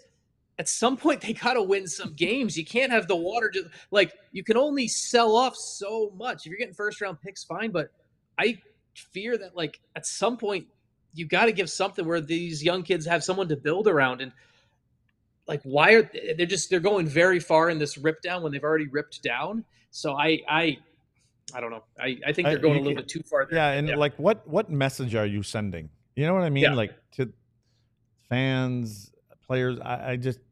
So Curtis Pashelka, who does a great job covering the Sharks, just tweeted out a couple minutes ago, you thought I was kidding about tryouts in San Jose tomorrow. Yeah. Who's going to be playing for the Sharks? Who can say? Let's get Sam on the plane. Send him there right now. Maybe he could get there, go to camp. Maybe he could play tomorrow. By the way, Patrick Alvin Chip it out, chip it in, Sam. is meeting with the media right now, which means that Vancouver's done. And if he's speaking to the press, that means that Elias Pettersson is staying. That's not even the big one for me. Brock Besser. Is Brock Besser? Yeah. Well, I'm guessing Besser stays there. I thought that, I know he wants a lot of money. I don't know if that means that they're willing to pay him what he's asking, but again, I thought he could be on the move and he would be a good ad. I'm over the moon that they got Mikko Rantanen. I didn't actually think that we're going to do that. Brock Besser would have been one that would have really gotten me excited as well. Don't downplay this at all. Rantanen, this is a huge get. Besser's a phenomenal player. Rantanen's more of an all-around player for me. Besser's a shooter. Yeah. And great shot he but has. Every time they play on this team the Canucks, with these guys, he'd be in the 40 mark. He'd be I think so. With 40, Yep. With this group. All right, next super chat. Bing bang. T Farmer, a little Bischel and Rantanen. This is how you go all in. Dallas GM pool, take note. You're a wizard, Jimothy. Agreed. I think the fans are enjoying this Stars bit of news. Turning the screws a bit, right? The mountain, the GM mountain has changed. They're rearranging. In Dallas? Yeah. I think so. Next one. Probably not sounder worthy because we knew this already, but Leon Bixel recalled officially. Okay, so Bischel has been recalled. That was Sorry, Bischel. That's okay. It's a paper trail. transaction. They sent him down earlier today because if you are not on the AHL roster when that 3:00 Eastern time, 2 Central deadline hits, you are not eligible to compete or participate in the Calder Cup playoffs. Sean, I don't even know if he's eligible to play in the rest of the regular season if he's not on the roster at that point. No, so he's not. You're not eligible to go back to the That's AHL covering their bases just to keep the roster flexibility of if they were to add another guy or if they decide that Bischel is not part of the 6, if Miro gets healthy, he can be playing and not just sitting and watching. Yeah, and it's also the spot too where if the Texas Stars were to go deeper in the playoffs than the Dallas Stars, you could always send Leon could go down there, and that's obviously not something the Stars want. But one of the things where it's a common theme with Jim Nill is you always plan for plan B, C, and D, and so that's what they did. All right, let's go to the next one. Bing bang. Super chats galore. Bran with a little Haskin and 99. By the way, I just saw another one pop in, so they're just still going. Wow. Luds, This is cool. I started playing hockey in Dallas because of the 99 team. Thank you. Excited to see the kids start playing after this year. Love the organization. He's talking about his kids, I'm guessing. Yeah, you hear that quite a bit around here. I think the Stars in general, when the first group, Lights and Gainey, everybody that was here, Mr. Hicks, what they all put into the organization, building the rinks and getting everybody involved and all the plans that they put in place for the young kids, the $99 thing and, learn to skate and all that kind of stuff. They've done a great job growing the game and basically you're growing your fan base. What does it mean to you personally to see, because I know you're active in coaching the U18 team here. Oh yeah, but I'm getting close to time. Hey, when it's time, you got to go. We got you. But my question is, what does it mean to you to see all these people over now a 30+ year period, right? Well, and how much youth hockey exists here?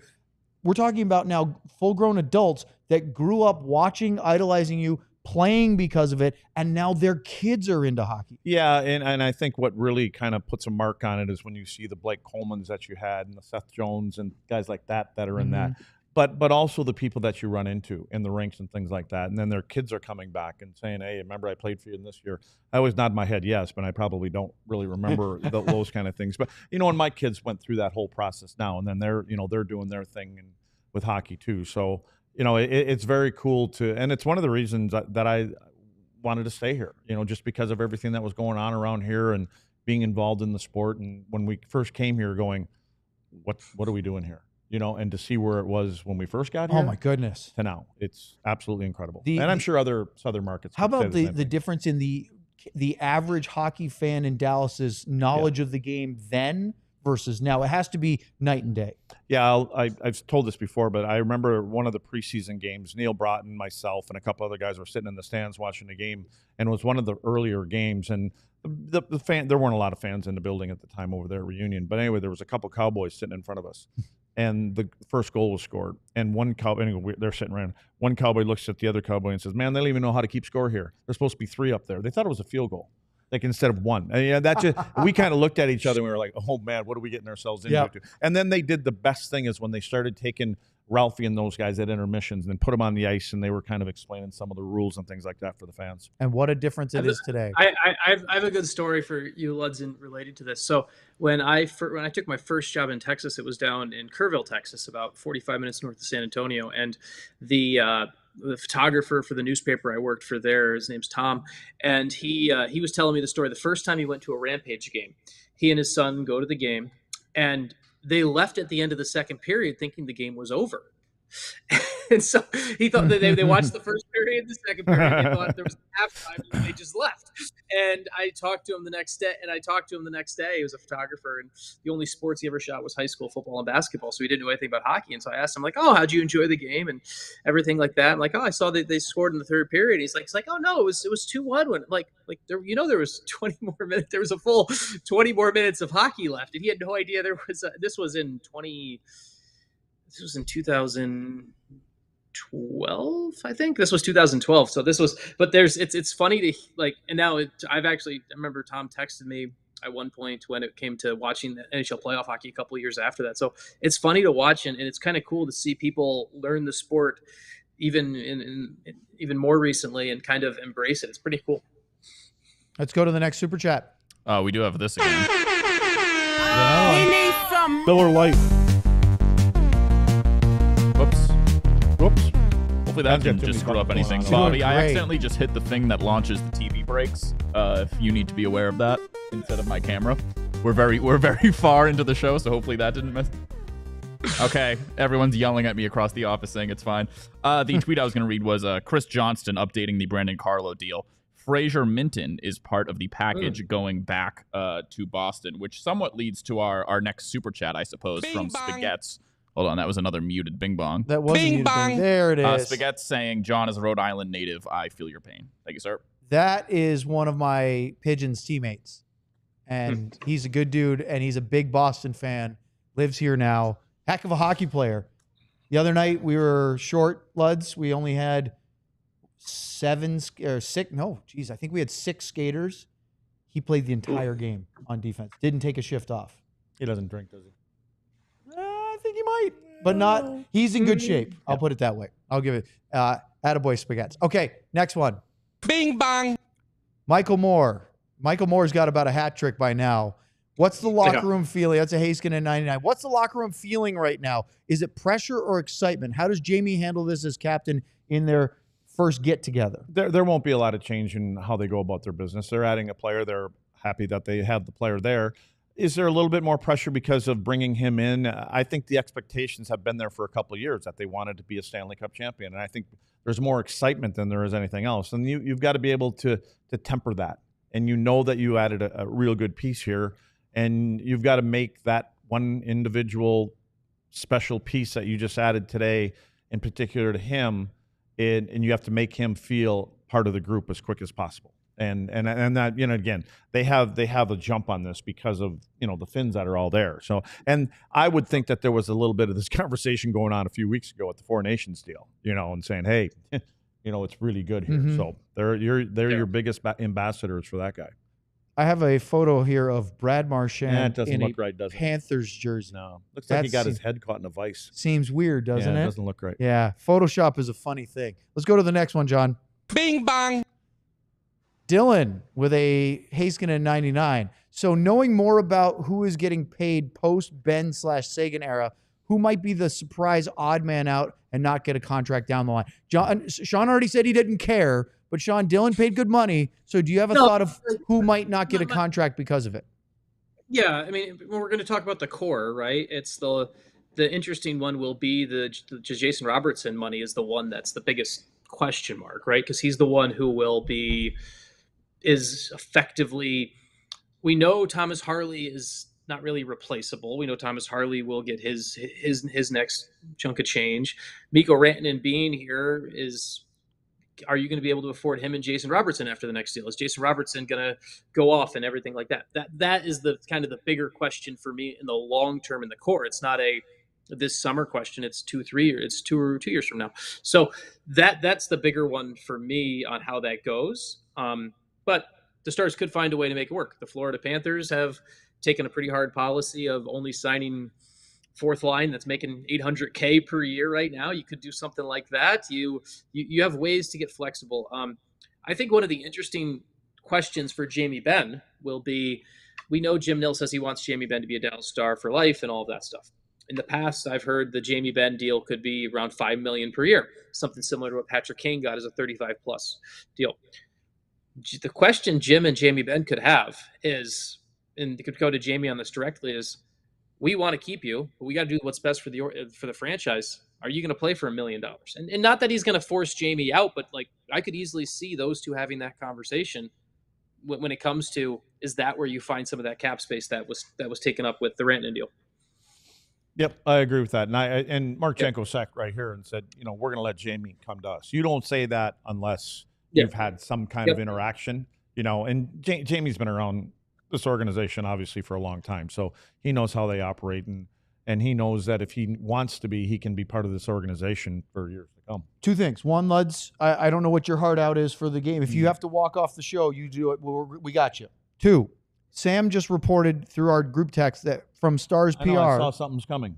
We are waiting. This is from Stars PR. We are waiting for certain things to become official before we talk to Jim Nill. And Sam said, something is coming. So, any speculation? You guys want to throw wild guesses? Sam has to use the bathroom soon. Is something is that a something's coming, as in like or they're waiting for contracts? They're waiting for Jim to come out and talk about it, I think. What he's trying to say. So the suggestion is think there's it's going to be a depth thing. A deal, and is it a defenseman? That's what I would think. I don't know of what caliber, but. All right, let's go to the next one while we still have Luds. Or this. Miller Lite. Chris Johnston reporting the Penguins are acquiring Connor Timmins from Toronto. Okay. Yeehaw. Yeehaw indeed. Let's keep on rolling. Next super chat, John, if you would, please. Well, the sounder has to fade out before I can go up and hit we can't get going too fast. Bing bong. The Betrayed. $4.99. That's Haskin and 99 Cup here. I just want to thank y'all and the Stars organization for giving hope to Dallas after the month we've had. Thank you. We appreciate it. Well, I don't know if we're giving you hope, but the Stars, what they're doing on the ice and what they've done in the front office, they're giving us and everybody watching hope. What's really cool is a couple of years ago, they had said, I don't know if it was public, that this was coming, what they were going to commit to, what they were going to do. The time is coming. The time is around the corner, and the time is here now.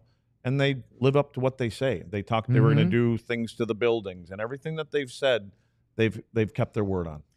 Luds, your buddy Doug Armstrong is meeting with the press right now and said, we were in contact with some teams on some hockey trades. At the end of the day, we ended up moving forward with a team that is playing excellent hockey right now. There was a couple statements, a couple comments, and Binnington was one of them. 2-3 days ago, he had a comment that said, we are trying to prove to the management and organization that we love each other in this room and that we are the group right now to get us and fight to getting into a playoff spot and moving forward. And I think that made a big statement. I think Army felt that way anyways. He's always been a guy, he wasn't expected. He knew this team wasn't expected to, be floating around and hovering around this area here, but he wanted to be in that. So, Sean, why do you think there's such I know it's happened before, but why do you think there's such a run of trades and this backlog after the deadline today when we've had a couple weeks since the Four Nations tournament? Is it going down to teams waiting for the last possible second to decide whether they're buyers or sellers or neither? Yeah, I think it's a similar. I'd have to run that. I don't know the exact amount of trickle in this year compared to past years, so I'd have to look at that side by side. I'm not really sure.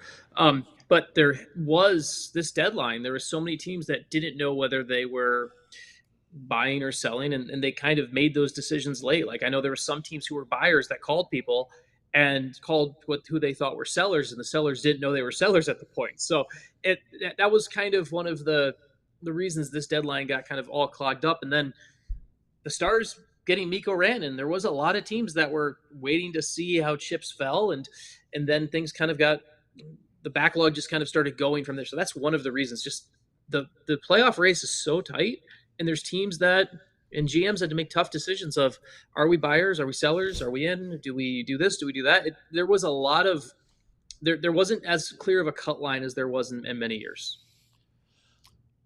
I got to split. I got work to do. I got important stuff to do. I just got one last thing to leave for everybody out there. One goal in mind. Mm-hmm. That's maybe two of the greatest goalies to ever play the game. Dominik Hasek, Ed Belfour. That's where this team is at right now. This is what they're thinking about. Our boss wants us to try to get Eddie in at some point. Eddie? Security. I can do that. I'm working on the other one right now. I think he's curious in with how all the super chats we've had today, the massive amount we had the other night. We got to get Sean to come hang out with us. I know that. We got to get him here somehow. Our boss is listening. He's right here. He knows. Where does all this super chat go? It's not just to this. Miller Lite.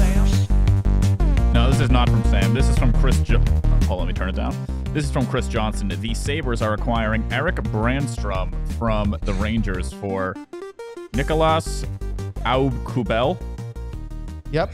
Close. Aube-Kubel. I knew Owen would correct me, so it didn't matter how I said it. I want you to try to do it in your least possible French. I forget already. By the way, so 1 hour, 45 minutes in, we are finally at our final super chat of the initial super chats that we've gotten. And we're still waiting for Sam to get us the next deal. That's right. Stars 25 cup year with a Haskin and 99 cup year. I heard some rumblings about Rantanen and Duchesne having some issues in Colorado. Do you think they'll get over it on their way to the finals? John, you know anything about that? Matt Duchesne was not well liked in Colorado at the time. He forced his way out with the trade. Matt Duchesne is also greatly matured as a person and as a human being. And Matt Duchesne, we've said it before, he at one point was on the Stars do not acquire list. And then and look at what happened. People grow and change. And so I don't really see that being an issue. I'm not worried about it at all. In fact, one of the things, and Duchesne has been so incredibly candid with things about him personally, the things he's gone through. He went as a high end prospect to a horrible hockey team. Colorado, it was not, when he got there, what they are now. They were in the depths of a atrocious, maybe historically bad season. And as a young player, he was asked to do way more than he probably should have been put on his plate. And just the difference between a guy like Wyatt Johnston, what he had to do coming in to the Dallas Stars, or Stankoven or Bork, right? Just not being asked to carry the franchise and how he handled it. And Duchesne has been really candid and open about how he evaluated himself, points versus results. That's changed over the years. Now, obviously, he still wants points, but feeling the desire to win and what is important to him, and having a family now, all those things have made for a very big difference. And he's been nothing but a model citizen from everything that we've observed. He's an incredible interview. I hope to have him on our show at some point in studio. And if we do, it'll be appointment television, because his answers are always interesting. And so I'm not worried about it at all. Yeah. And you look at kind of just building the culture of the team. When the Stars made their trade for Granlund and Ceci, he was one of the first guys who called both of them. Him and Cody Ceci and Ceci's wife, and they have a young daughter, or a young child, who basically said, like, "Hey, help me find the best fit for my family when I come to Dallas." And so those are the things that Duchesne is doing now, and we all grow and mature. We're all different. Like, he went from, this would have been, was it 8 years ago now? Like, big difference. So his first year in the NHL, he played 9 games in 15-16, mostly with the San Antonio Rampage. I believe he was the AHL Rookie of the Year that year with the Rampage, where he had 60 points in 52 games, including 24 goals. Yeah. Matt Duchesne was the highest scoring player on a Patrick Waugh coached Avalanche team that was 39-39-4. Right? They weren't very good. The first full year in the NHL for Rantanen and Duchesne was second in points in 16-17 to McKinnon, who had 53. They were 22, 56, and 4. Think about that again. 22, 56, and 4. That seems so bad. That was a misery. That was Jared Bednar's first year. And look, this is not all about the Avalanche, but credit to their organization for not firing Jared Bednar, because he's been an excellent coach for them. They've since won a Stanley Cup. He's won at all 3 levels, ECHL, AHL, NHL. But after that season, and remember, that was the year Patrick Waugh resigned right before the year started. They could have easily said, look, Jared, sorry, we need a fresh start. Yeah. This is awful. They kept him around. And, the rest, as they say, is history. He needs some Miller Lite. By the way, that is AI music. That's why we're allowed to use it. Ben plugged in arcade NHL music, and that's where that came from. So, just a couple updates for you guys. First off, Oilers announced that Evander Kane will not be fit to return from action during the regular season, remains on LTIR. And then we've got a couple of full packages for trades that we've already reported. Frank Saravelli, 2 Abs, Eric Johnson, 2 Flyers, Giovanni Smith, and the full package for the Brandon Carlo trade is Carlo to the Leafs. Bruins get Toronto's first-round pick and Fraser Minton, and the Penguins get Connor Timmins and Connor Dewar. Dewar. Yep. Hardly even newer. Oh, that's not good. That's poor. Boo. So we're kind of hanging around waiting for the Stars seemingly have more news. We do have a couple more super chats, but before we do, Sean, what's the likelihood that Mikko Rantanen is in the lineup tomorrow night when the Stars play at the Edmonton Oilers? As long as he doesn't miss his flight today. I think it's pretty high. There's no visa issue to get worked out. There's nothing like that. So I would imagine that Mikko Rantanen is probably, the minute they sign the deal, Jason Reitman, the Stars team services guy, Stretch was booking flights for him, and I'm sure Stretch is trying to get it all done quickly because Penn State plays a Big Ten quarterfinal game tonight for college hockey. So big weekend for Stretch. So, boy, we got more super chats rolling in. We'll get to them, John. To give you credit for what was otherwise a horrible pun. James says that's top tier comedy, John. Producer John is a legend, says Ricky. Burned Oil said all because of John. Allie said my 2 heroes for the day go to 1, Jim Nill, 2, producer John. They are enjoying your humor. So I want to congratulate you on that. Sorry, I was up changing the batteries in one of the cameras, Sean, because we've gone so long that the camera was about to die. So I didn't get to put these comments on the screen as Owen read them, but you had to take the screen off so I could go get my computer charger. We've been doing this for so long now. Unlike the rest of you, I actually had mine plugged in from the start because I knew this was going to be a long one. Fine. As we wait for this, let's do a couple more super chats because they're still coming in, and we haven't yet to hear further updates from Sam.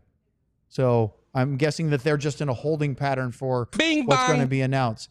Stars 25 Cup year. And by the way, because of how busy John's been today, we've suspended the throwing of the hat for hat tricks. But you do get credit for a 3 super chat. I don't think we've had one yet. I think we have. This is one. This is one. I think Michael might have been one too. No, Michael only had 2, I believe. Okay. But since we're on a solo shot of Owen, I'd have to really you have to hit that camera angle. Yeah. Not this one. Yeah. That would be very difficult. So I'm not going to do it. I don't want to break anything. One. I'm so strong. Me throwing a hat, it's like throwing a feather against a brick wall. All right. So this one says, seems only fitting to end off this great day, adding one additional Finland. Look, this is the thing.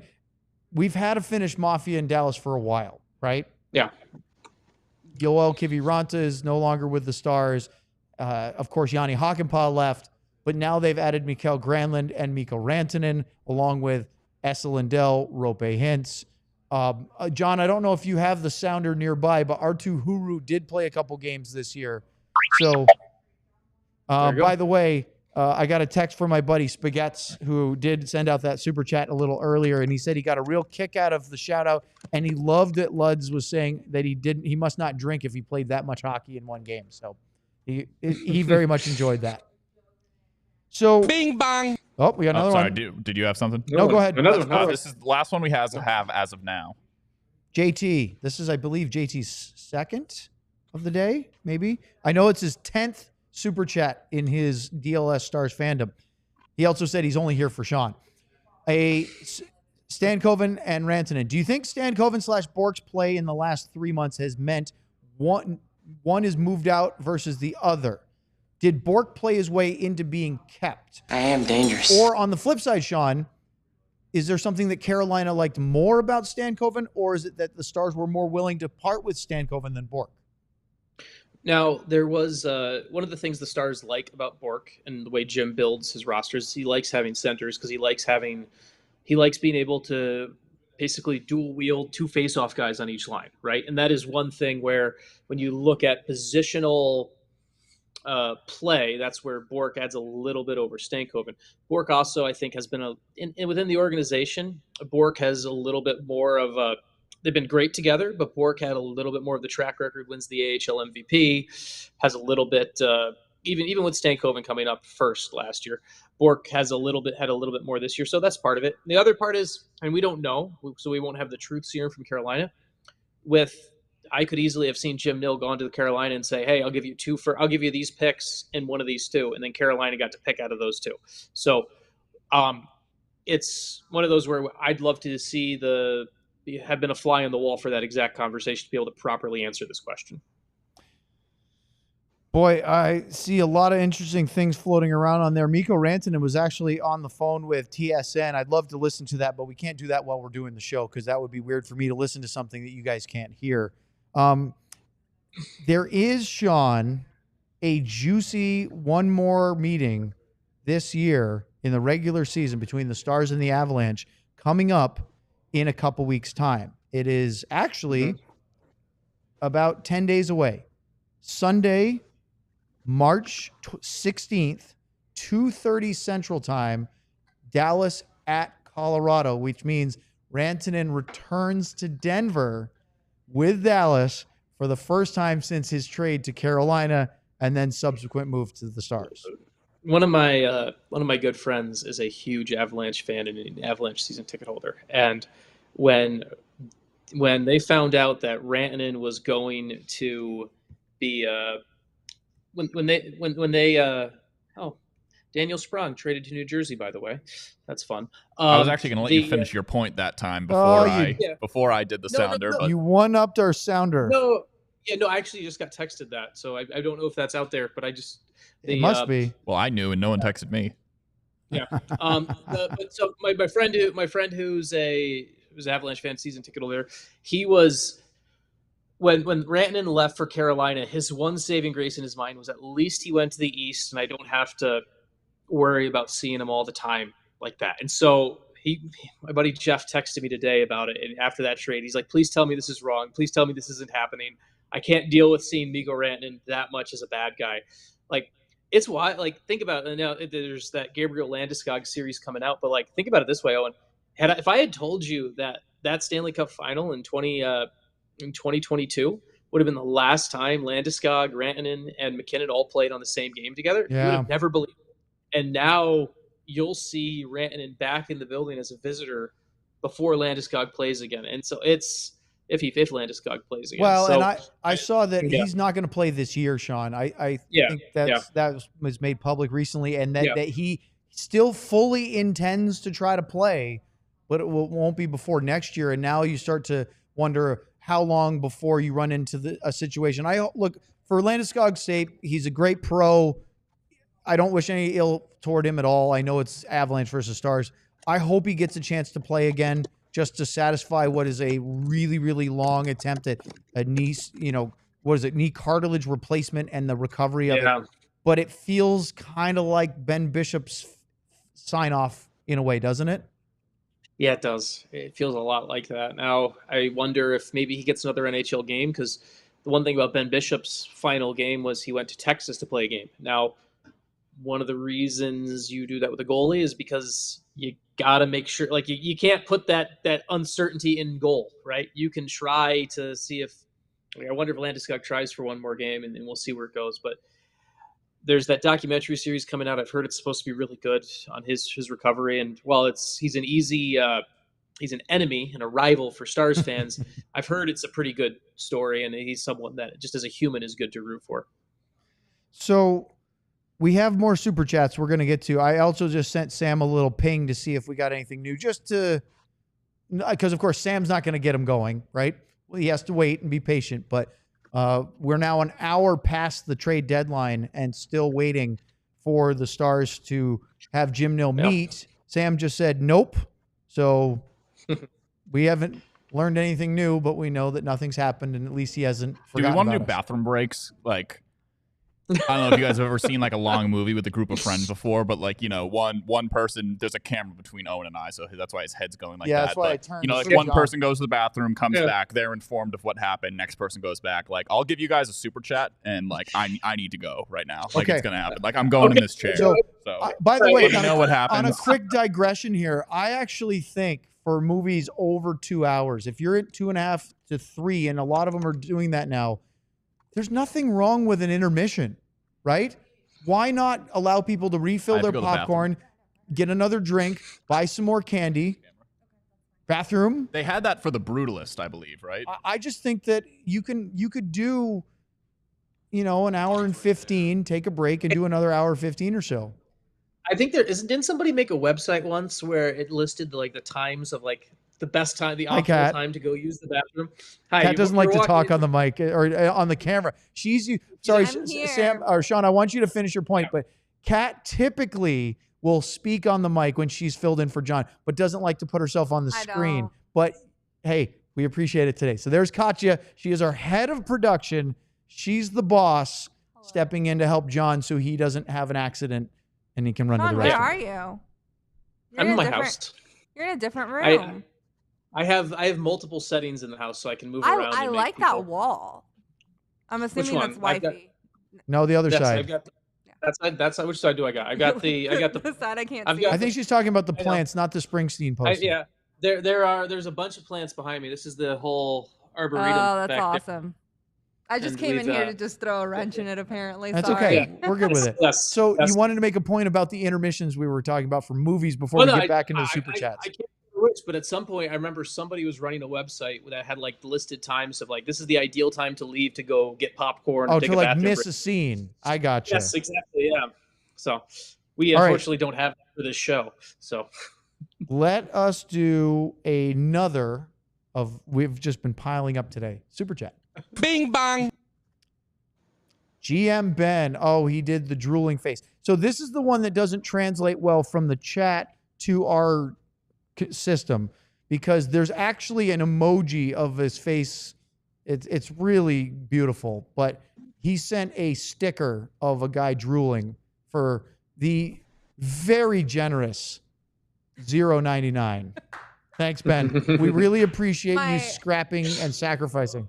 My favorite sticker that we have is the Luds one in Slack that he'll never see. Never see. He'll never see it. Okay, so the longstanding joke on our show, which is 6 months plus now, is that getting Luds to acclimate to the new technology is a chore.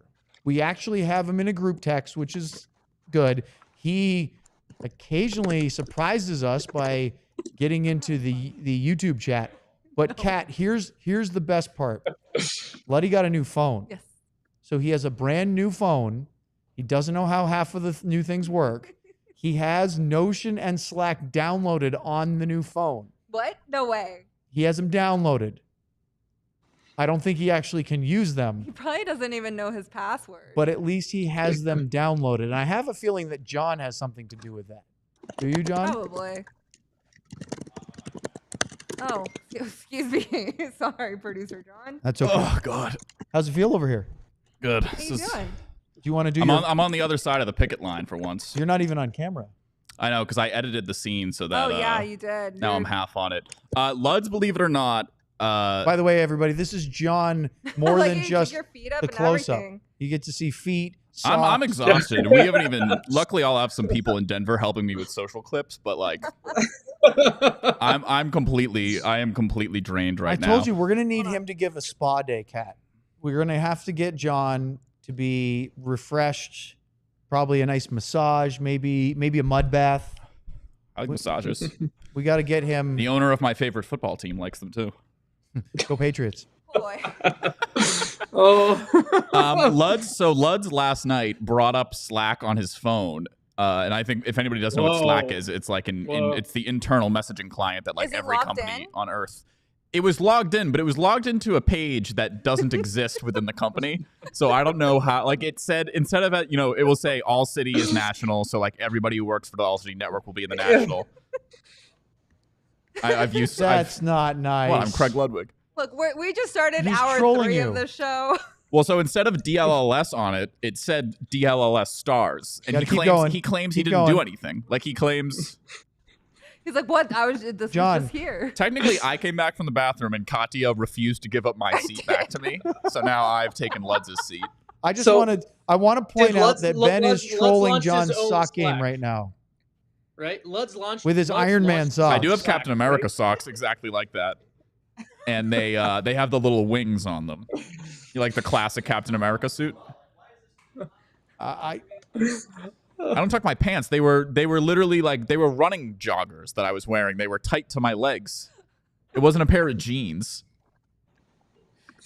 Unbelievable. All right, well, since John is here and we know that we don't have a Slack exactly. See, Kat, we got it going. We've done a few of these. But she does have to move her screen a little bit. Wow, that is hard to see.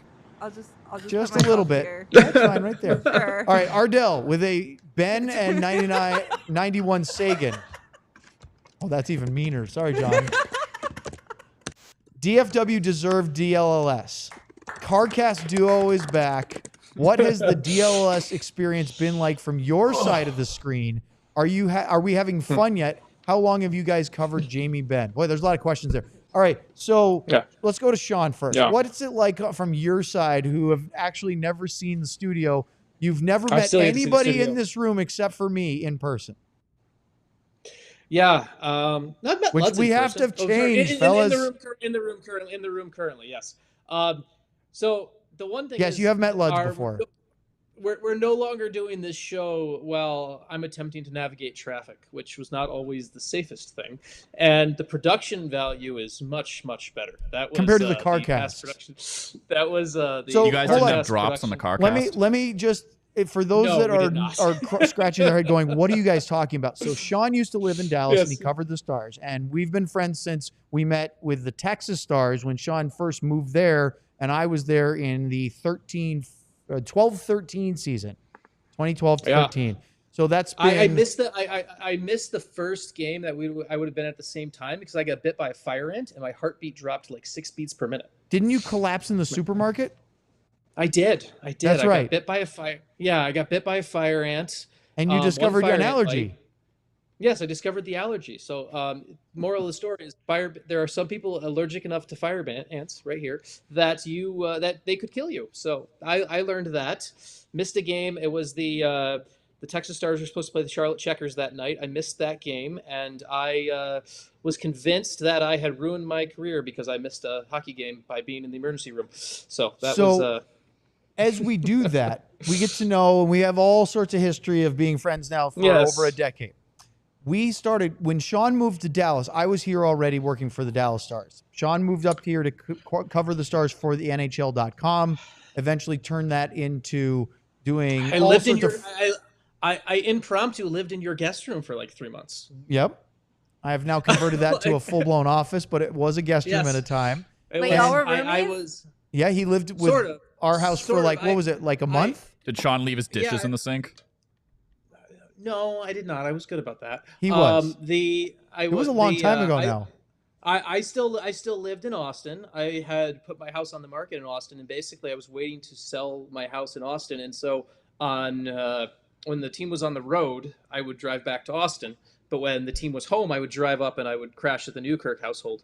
And so that's how I ended up starting in Dallas. And we were there. And then it led to, we would drive to get to and from home games together. And eventually it led to can't remember which year it happened, Owen, but eventually it led to us basically deciding, since we're already having post-game Stars conversations ourselves on the ride back, why don't we just open the record app on the iPhone, and we would just put that raw audio out into the world, and for some reason people listened. So we would average about 1,000 listeners to what we called the post-game show's after party, which was us driving from the AAC back to Sean's house, where I then got in my car and went the rest of the way home because it was inconvenient for Sean to drive north to my house and then go to the AAC. So we would trade off who drove. Yes. We had a lightning round where we took questions from Twitter, and people liked it. So that's the CarCast. That was the more than 10-second version of what the CarCast is, and Court says she missed it for sure. So we don't have any breaking news as of yet, but I think we still have a couple super chats. Well, we do know this. We do know the Stars are in the queue, right? Like we know, we've seen, we've heard from Sam. We saw Robert had the news, so we're still waiting on something from the Stars. We don't know what it is, and we're waiting on something in the queue. And there's a couple things going. More teams are being done. Like I just got the email that the Red Wings GM is about to speak in pretty soon here, which means they're done. So we're starting. We can start to piece, maybe if we wanted to reverse engineer who's done and who's not, maybe. But basically, we'll just wait till Sam tells us that the Stars Is it like added this. The queue? You're just like in line waiting. They're literally having to be processed through the central registry of the NHL until that gets through. Then it has even though it's been submitted by the deadline, right? It's like your taxes, postmarked by April 15th, and it counts. All right, go ahead to the next one, because we just did that Ardell one and started a long conversation. Michael Moore again. John, you might have to throw your hat a couple of times. Ristolainen for Dumba and comps would be the icing on the cake. Not likely, but they need a D-man, right? Well, Ristolainen's ask, Sean, earlier today was a first, a player, and a prospect, which seemed outrageously expensive for not saying that he isn't worth it, but the Stars are not spending that for another defenseman right now, are they? I mean, no, but it's in a crazy deadline where when Mikko Rantanen goes for what he did, and if you think like, oh, well, someone's going to ask for a first, a prospect, and a player, like for Ristolainen, that's pretty similar value between 2 firsts and a third. Like, is Ristolainen worth what Mikko Rantanen is? Like it's a pretty wild deadline for need, and obviously there's some inflation by defensemen since people don't know how to figure out the cost and everything like that. So it's I don't think he's worth that valuation. Do you? I don't think so either. I think we would have known if Ristolainen was moving. He's a bigger name like that, and that's kind of the spot with these deals where we're waiting in the queue where there could be kind of a hidden surprise, but it feels a lot like more depth stuff. Someone who doesn't have a big agent that has sent an insider, oh, hey, this is done. So Kat's got her hand up. Yes. So look at you on the show again. I know. My non-super Stars person, I don't know a lot, but I have seen on Twitter, this is how you find out who the least favorite is of the team.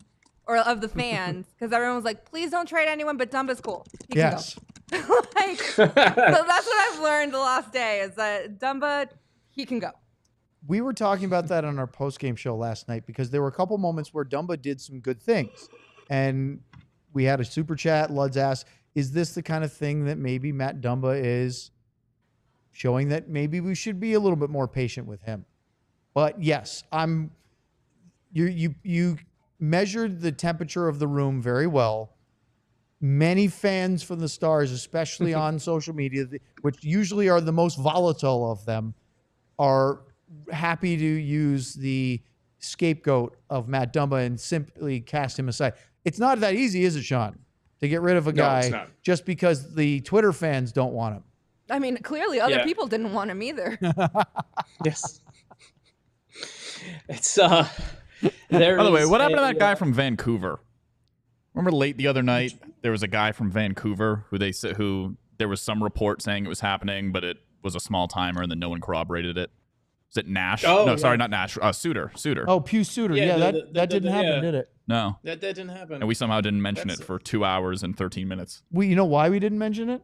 Because it didn't happen. Because it didn't happen. It didn't happen. Yeah. It didn't Do we happen. have, do we have a it didn't happen sounder? You know what did happen? Pew Suter didn't. Mikko Rantanen did. I'll Yeah. tell you where it is when we actually need it. Don't worry.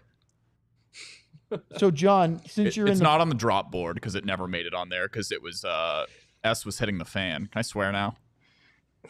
Shit was hitting the fan before the show started, so not everything actually made it onto. Is that cathartic for you? I'll allow it. We're on hour 3, so I swore on the watch along we did once. Oh, so. I can. Sean's like, I got a ton. I've been Sean, waiting to rattle you're off. just I just- waiting to Sean go has off on a... months worth Don't of cusses tell to get out. Don't tell Lud. Oh, he'll see it. I allow That's my favorite part is that we've reached the full blown uncut hour and Luds is not here. So His loss, baby. yes.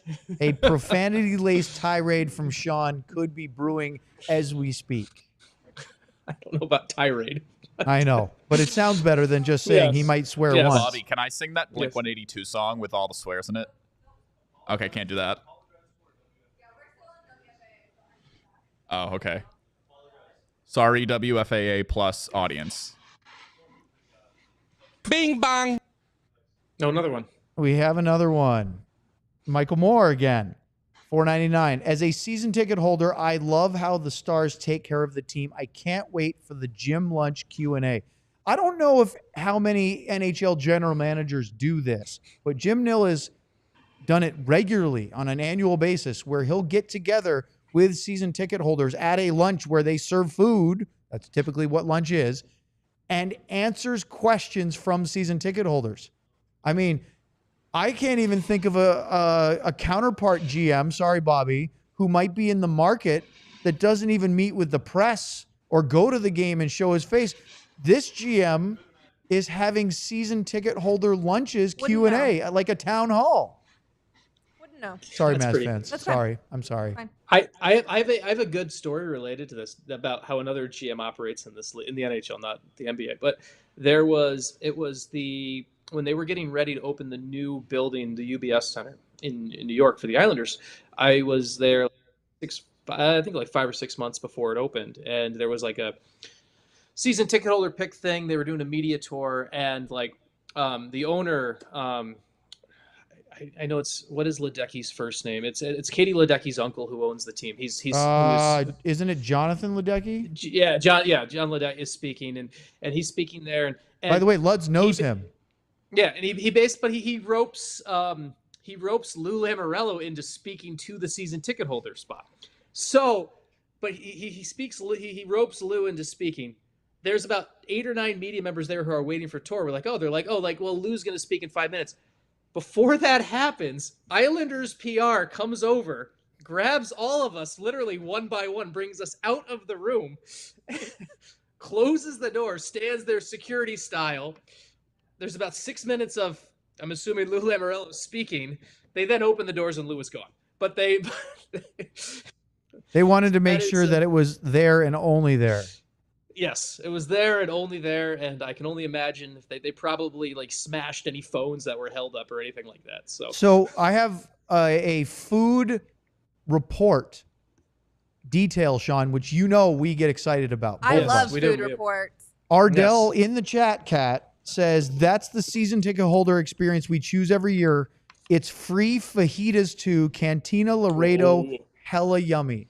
So you get Jim Nill on the mic Q&A and fajitas. And fajitas. Okay, quick I'm a question. Stars fan now. Quick question, Kat. In today's current climate, Okay. what would happen if Nico Harrison hosted a Mavs season ticket holder lunch Q&A? Where? Fajitas would be flying through the air at his head. The rice and beans are just being heated Fajitas. across. Better let those fajitas cool a little Would bit not be before you good. you Would let not the be good. fans in the room. Sizzling Not great. skillets are being used like Frying weapons. pan to the back of the head. It would not be great. So goodwill is a thing, and it exists with the Stars. Bing bang. Oh, and he said steak fajitas as well. Oh, Michael Moore again. You might have to just ship him a hat. Yeah. You don't have to throw it. You could just tip your cap to him at this point. But now you have to get up, and you just balanced your phone perfectly. Can you do the... Who cares? the- I'm not trying to impress anyone Oh, here. Ben's going to help you out. I want to see if you were going to limbo around the boom mic. Michael says a little DeSmith. Oh, look at that. I can't believe I caught that. Yep. DeSmith 99 Cup here. DLS makes a trade, and Cat is in the building. Technically, it wasn't a trade. I needed to trade bodily fluids with the plumbing. Too far. And then when I came back, Katya was in my seat and said she wasn't leaving. Yeah, I said. So technically, the exchange was Craig Ludwig for bodily fluids. Again, too far. Nope. Too far. Nope. Hard pass. Nope. Hard pass. Too far.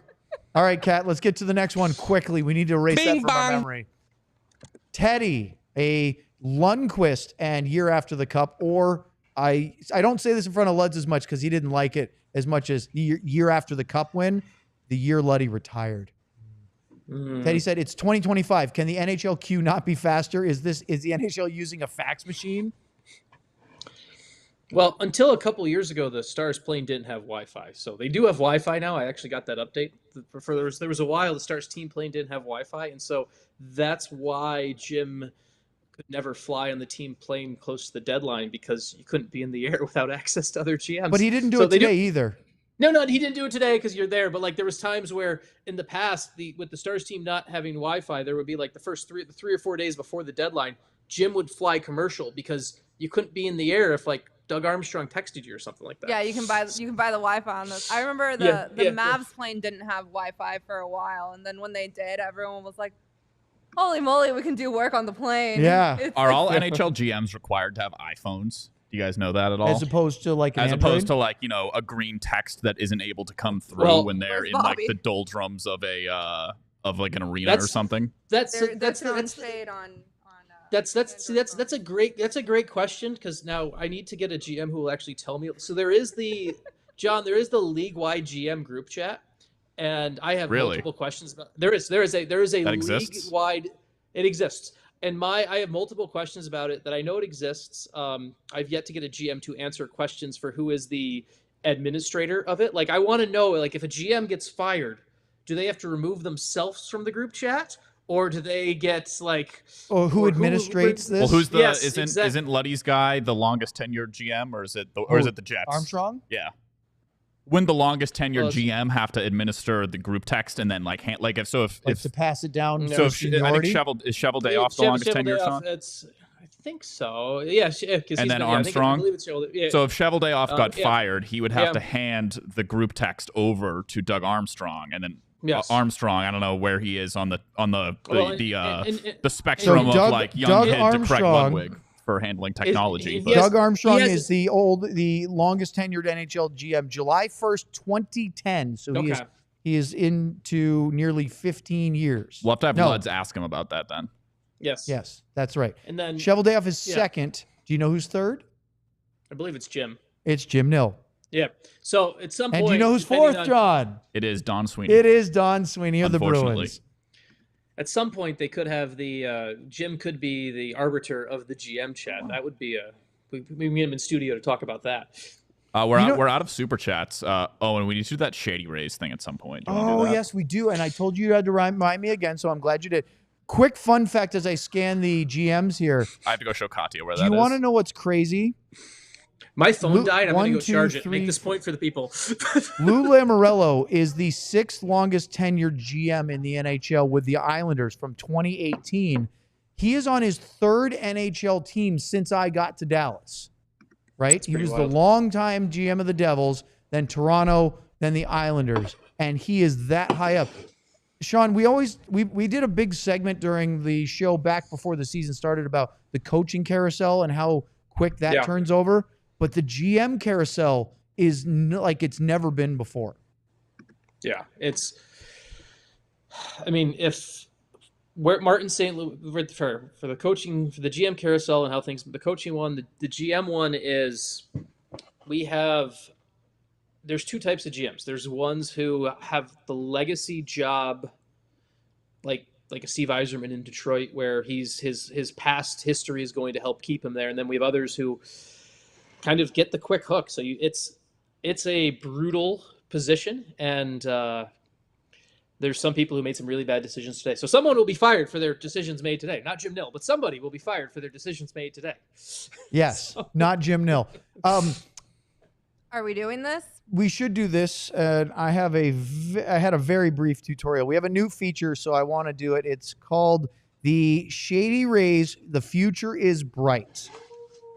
And look, I'm a huge Shady. I do all the reads. I own 4 pairs, I think. Only one of them was comp to us. I bought one before, and I bought a couple since. One pair is in my computer bag right now. If Bobby, it's right in the open compartment. You'll see a nice big. Uh-oh. You don't know what you're going Right to find there, in yes. there. Don't go digging through Yeah. the bag. There's nothing incriminating in there at all. But look at this. I bought the little hard case. So let's do it. Oh, you paid extra for the hard case. I did. It was a Katya, can you write down the timestamp of this segment on my notepad, By please? the way, the hard case was not. It was very 2 reasonable. hours into this. Oh yeah. So these are the Lagoon Aviators, which I think are a nice color.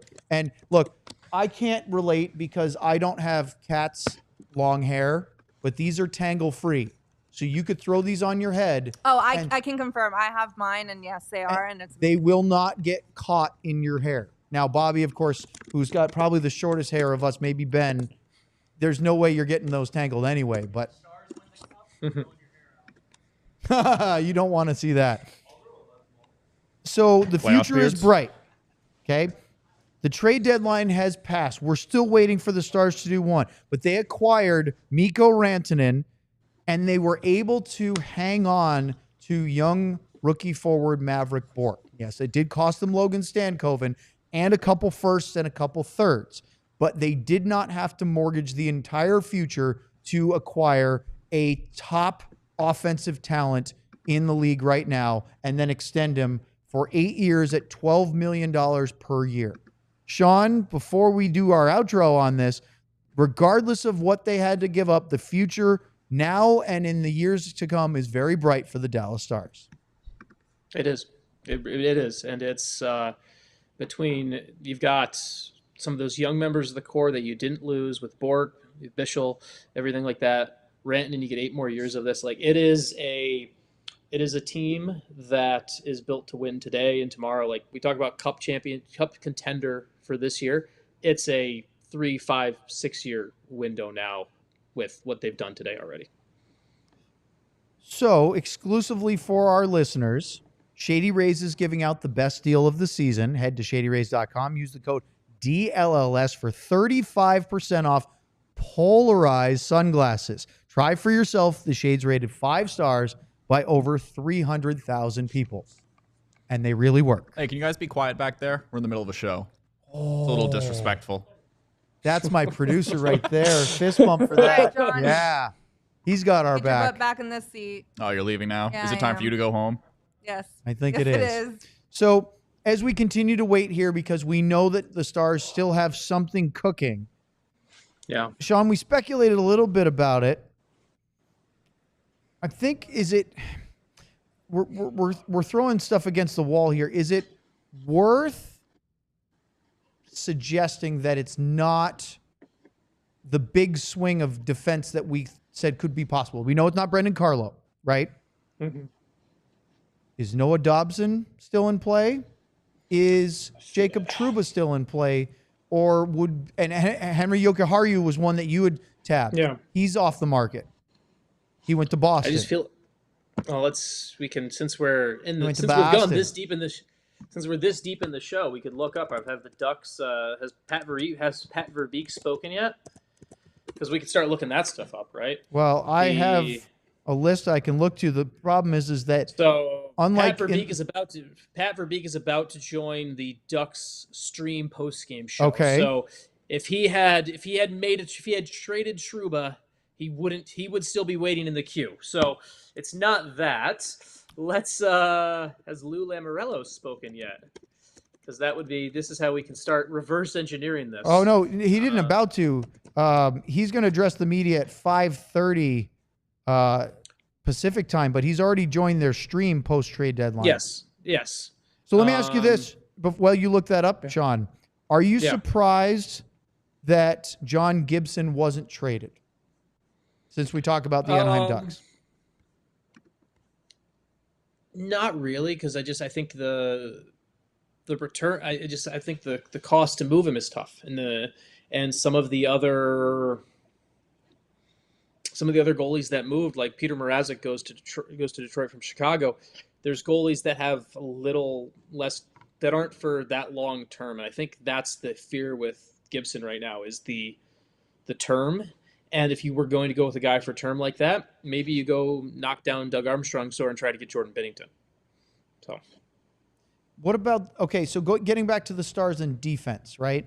And my phone is completely dead. I need a minute to go plug it into the wall. Okay. Give me a minute. Okay. So I'm going to talk for a minute. You're going to go, and my bladder's the one it's going to be tested. You're going to go. I was muted. I would help, but I'm going to go get a snack. All right, so. you guys go. I'll hold this down. I'll keep the Shadies Rays on for a minute. Oh, It's right there. back already? That's no fun. There's a wall outlet like 6 feet away from me. I had to just get a charger. See, I would say two things are true. One, you should have had your computer plugged in from the start. Two, while I appreciate the desire to have different views throughout your house, the fact that you, for trade deadline show, which you knew was not going to only be an hour, didn't have your phone plugged in and your computer plugged in is a real oversight from your entire Shapiro production team. Well, let's put it this way. The Wi-Fi is better in this By the spot way, than my office. it's just the two of us now, so the CarCast really is back. the Wi-Fi is better in this spot than it is anywhere else in my house. So that's what I've discovered. And to be fair, we desperately beg for you to have your best connection so you don't get blocky and lose your connection. Correct. So I'll give you that. Cool. I want to look this up real quick, so I'm just going to look at the. Is there any possibility in your mind that Dallas could get a defenseman with term at this point, or is this looking at a straight rental? The other, I don't. I feel like it has to be a rental. I don't see the term there. We can. All of the guys that I think would have fit that bill of having a little bit of term, I feel like moved. And the ones that I might have also like highlighted, right? Like I heard some stuff recently that Ben Sherratt's name came up in Detroit. Well, which is interesting. But Steve Eiserman's speaking to the meeting right now, and he's done for the day. Right, so that's not going to happen. So, yeah. So, okay, so I just pulled this up real quick because we did this a while ago when we were talking about potential targets. Right. So these are current pending UFA defensemen for the end of this season. Okay. Jacob Chychrun is, and this is by no, it's not by cap hit. I wonder what they're sorting that by. Well, it doesn't matter. So Jacob Chychrun is with the Washington Capitals. There you have the best record in the East. They're not doing anything. Neil Pionk is with the Winnipeg Jets. They're a playoff team. They're certainly not going anywhere. So Aaron Ekblad, nope. Matt Grzelcyk is the first one that comes up with the Penguins. He's an interesting one. I know he's not a big guy, but he's interesting. I was hoping that they might consider Provorov, but obviously the Blue Jackets want to make the playoffs. So then you have to scroll down a little bit to try to find who's next in that group that might be available. Brian Dumoulin going to the Devils from the Ducks was an interesting piece, although, again, the Stars need somebody on the right, not on the left. Yeah. And there's not a whole bunch there. David Savard with the Montreal Canadiens. He's a left, but he would be a guy that would certainly be able to. Did Savard get moved? I thought there was talk of that. I don't think he has. At least I haven't seen it officially. Did you see something that I didn't? There was a lot. There's obviously a lot of stuff moving around today. I guess there wasn't. I know maybe Savard's still in play there. He was someone who I know at one point Winnipeg was kicking around on him too. So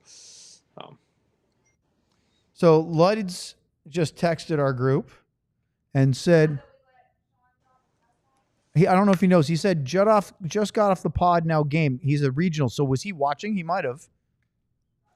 But he might have forgotten that Sean cursed on the air. So. Well, John cursed. John cursed. Oh, John, not Sean. John, boy, we got a fashion label now. Yeah.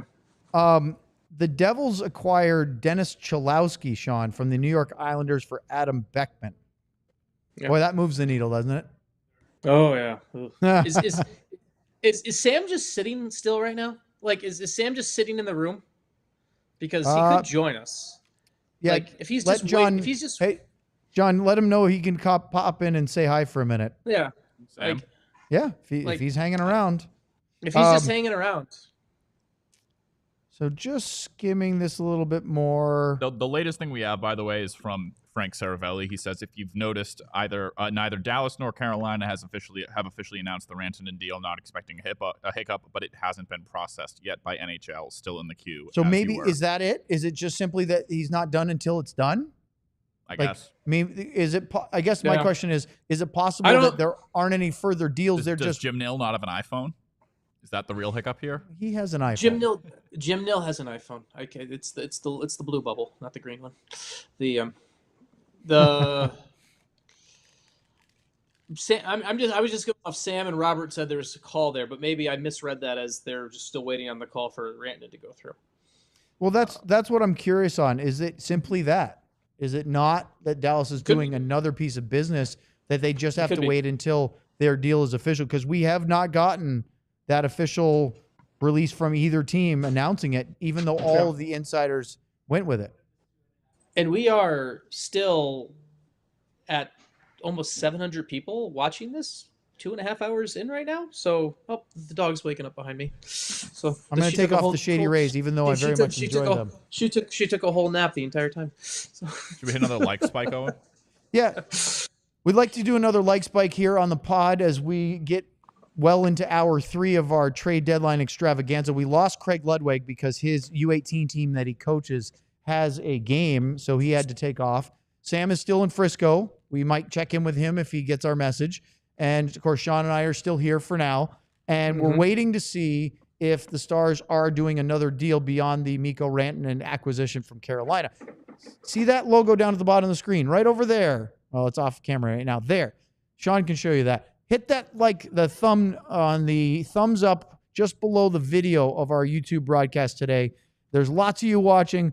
We would love to do that. Sean, Sam does not pay attention. Holy no, cow. he doesn't, because he just said, "Are you guys still on the air?" There's 700 people. There's 700 people still watching this. Sam doesn't seriously asked, "Are you guys still going?" What? Oh my God, Sam! I know. Come on, Sam. Squirrel. Can't find it. Can't find the squirrel? I might have taken it off the homepage because we had a million things to do today, and Sam wasn't on that long. I do have this one. Who else in the level curve say yeah? That's actually a great introduction for Sam, because it's kind of Sam's in the chat now. Cheery. Yeah, he's in the chat. That's great. There it is. We have another super chat. Are we going to lose you at some point, Sean? At some point, yeah. You're going to lose me too, because I've missed my older son's last 3 high school JV soccer games. He has one tonight. I have to be there. Yeah. Oh, How about when it's varsity? Then you'll show up. Don't stomp on the kid's dreams. Yeah. Should tell him, hey, kid, do better and dad will show up. Our team is not very supportive of each other. Nothing lower than It's A's. really sad. We have another super chat, and I think Michael's going for the double Hattie here. I think we have like 4 that we've missed. All right. Or 5 maybe. Hit us up, because, listen, I still haven't used the bathroom since I got here. I don't know if that's a brag or not. You and Scott Hansen could totally trump you right now. Okay. That dude would do NFL Red Zone for 8 hours without even getting out of his chair. Bing Yeah, bang. but he also didn't have a beverage from his boss. UN Trumpet. I believe that's the number 1 for UN Trumpet. So thank you for joining us. Super Chat, a Lundqvist and 99 Cup here. And in case you're wondering, if you're new to our show, why am I saying the names of players instead of just saying $5.99? It's a little bit we do with the Super Chats where we associate the amount you put in for your Super Chat with players for the Dallas Stars. Of course, nobody wore 99 for Dallas, only Wayne Gretzky. After some Puckpedia diving, it looks like only $5.3 million left for next year, with only 7 forwards signed. Will Robo be moved in the offseason? No, I don't think so. No. Also, that $5.3 million is that instantly becomes the 8.5 when you consider that there will be some sort of move to get rid of Matt Dumba. I don't know what it will be, and I don't know whether it's today. Because there could be something in the queue today, but I highly doubt there's any way Dumba is part of this team in the fall. So his cap hit will be off the books. And there's other moves that can be made to figure stuff out. Jason Robertson is not the sacrificial lamb, though, when it comes to this. So I can't do this off the air because there's less of us, so I can't have Luddy talk and then lean over. So Sam was texting with us. Did he not get the message that we wanted him to come say hi for a few minutes? Yeah, this is a. Does he not want to be part of the show the rest of the afternoon? I don't know. I haven't seen him call in. Is he eating his sandwich finally? Is he? Well, he commented. Is he writing? Is he writing the magnum opus on this? I would like to the Sam full live play-by-play of everything that's happened in that room. Sam. So we know you're watching, Sam. We're waiting for you to join there, Sammy. The Samando, the Samboni, Breaker of Drains. Breaker of Drains. King of the Ass Sea. Do you want more super chats? Yes, absolutely. Bing I was bong. just skimming a we have couple things more? quickly. Wow. Ardell with a little Lundqvist and Steele, John. Sam Steele. Hold on, let me find it. The man of steel. There is a lot to be said for stability. Credit Ghilardi, along with Jim Nill. Ghilardi never blew it up. Effing horse ass notwithstanding. Well, they didn't blow it up technically, but they just yelled pretty loudly in my face. But it could have, Sean, it could have derailed everything. Because you know what I'm hearing as I'm listening to a bunch of different NHL pundits. Elliot Friedman's one of them, but not the only one. They're talking about Dallas being a destination, a place where players want to play. You remember very well because you're the one that broke that story with the whole Sagan, Ben, Jim Lights, the discontent between the owner, the front office, the coaching staff, and their two big superstars. Yeah. Everybody was saying after that, nobody's going to want to come play in Dallas because they're not going to want to play if their management is going to publicly tee off, criticize their biggest players in that manner. Well, here we are. That was what, 2018, right? It was the no, it was the 20 was it 2018-19 season. 18-19, right? Yeah. Yeah. So I think it was Christmas of 2018 because I was on the air with the ticket doing a dry dock shift. We just ended. That came out. The next show said, hey, can you stick around and talk about this for a little bit? We did. And then we tried to get Sean on, and then we had a contractual obligation we couldn't at the time with your old boss, if you remember. Contractual obligations, yes. So anyway, a lot's changed from that season to now, both on the ice and off the ice, that players want to come play here because they think they can win, and it's so highly regarded because that could have derailed it for years and years and years. And hey, sorry to keep bringing it up, but the basketball team in town is worried about having done irreparable damage to both the fan base and the desire for players to want to come play here. Yeah, well, I think there's a difference too. Like the basketball team in town has done. There's who's the player that is going to step up and deal with it the right way. I think one of the things that Jamie Benn and Tyler Seguin deserve a ton of credit for is that all happened and they didn't let it sour on them. They didn't let it go and hurt their, like, they were hurt by it, clearly, but they didn't go and let it sour their relationship with the team and the city and everything like that. And that's something where I don't know who is going to, I don't know who's going to salvage what's happening with the Mavericks, right? Like you can have who's going to come in and be that person. And we have a whole basketball show whose job is to do that. And I'm sure there's a lot of people watching this show right now who have come to talk about the Stars because they don't want to hear about that team. So I won't go too far in that. That's right. Yes. They want to escape from that misery into something positive. Yeah. But this is, okay, I'm skimming, Sean. I want you to hear this. On my Carolina Hurricanes Twitter list, a couple of things interesting.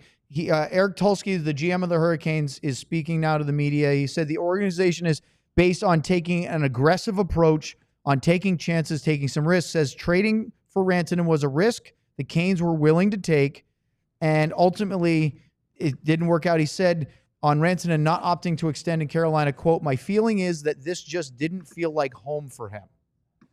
Yeah. That's interesting considering he hasn't been with them for very long. Well, and there's also a spot where, and this would be a fascinating question for me to ask Mikko Rantanen. Owen, do you remember, we've said it on this show before, but we might as well say it again. Remember, he played his first season in North America in San Antonio. So, like, he has lived in Texas before. And so there is now San Antonio and Dallas aren't the same, and I'm not saying they're the exact same place, but he's lived in Texas. And so he's got a feel for what it means to be in the state. And he's got good friends who play who are Finns who play for the Stars. And I think there's something to that. And whether there's more to it or not, and this would be a good question for is maybe Mikko Rantanen liked the Western Conference, just to be like clear on something, right? Like you go from west to east and there's differences and everything like that. So I think those are great questions for Mikko Rantanen once he's settled and how much of this was just the space around him. So, couple of things here. John Keane is the longtime play-by-play broadcaster for the Kamloops Blazers of the WHL. Yep. Tom Ghilardi owned junior team, and of course, that's where Logan Stankoven played. He spoke with Logan Stankoven, and he had 2 tweets an hour ago. One was saying that Logan got the official word on a call with Stars GM Jim Nill and Coach Pete DeBoer. And then he said that Seth Jarvis from the Hurricanes called him moments later. And then the second tweet is a fairly somber Logan Stankoven told us, bottom line, the NHL is a business. Quote, honestly, at the end of the day, you have to do what's best for yourself. Put you and your family first before anything. Sean, I just want to make a quick comment about the fact that Logan Stankoven found out this trade because he was called by the GM and the head coach, which I think is the correct and classy way to do it. And I'm not bringing it back to the Mavs again, but here we go. When people find out because of social media. Yeah. And it's not just, it's easy to compare things to the Mavs, but there's other NHL organizations where the call is not made the proper way, or players find out this way or the other. I would be one of the things I really like that the Stars went and told Logan directly together from the GM and the coach. I would also be fascinated to find out how the rest of the teammates found out about it, how Logan's ex-teammates found out about it. Because earlier this year, there was in Detroit, just a direct story, so when the Red Wings, it was in October, a long time ago now, when the Red Wings traded Olli Maatta away to Utah, the reason a lot of the Red Wings players found out was when Olli Maatta sent the group text to the team of like when he was on his way to the airport, and that's how they found out. And it's an interesting timing on things with because the team was flying today, right? Oh, what time? I don't know what time that flight. They had practice initially scheduled for this morning after the win last night. They canceled practice, and I believe they were flying early this afternoon, maybe right around the trade deadline. And so that's one where I'll bet you it was planned so that if there were moves, that player wasn't on the plane to Edmonton. Yeah, and I think that's something you don't put him on the and I think that's important, and that's so I would imagine that got done that way, and that's also an opportunity for Pete and to be able to, like, let's be clear on something. The Stars players are going to be thrilled today. They're getting a superstar coming into their group. They're also they lost someone. Someone went out the other way, and there's going to be some guys who are closer to Logan Stankoven and things like that you're going to talk to those guys and manage those relationships. So there is a human side to the business, even when you make a fun, great deal that everyone has to think about. So we talk about teams that need that bump, right? The ones where, hey, you're on the bubble. We were talking about that with Calgary yesterday, right? That they believe they can make the playoffs, but they're not guaranteed that yet. And so they're sort of trying to figure some things out. the Stars know they're good. They already made a trade and got two players from San Jose. So they already knew they did some business. It could be more than that, but then this happens. There's already belief in this locker room, this dressing room, that they could go out and win a Stanley Cup. What is it now, though? Because Mikko Rantanen is so massive. What are we looking at here? As far as potential? No, I mean just the feeling of the players on the Dallas Stars after this happens. I think this is you talk about GMs making a trade to show confidence in a group. This isn't just confidence in the group. This is, I'm adding jet fuel to the group.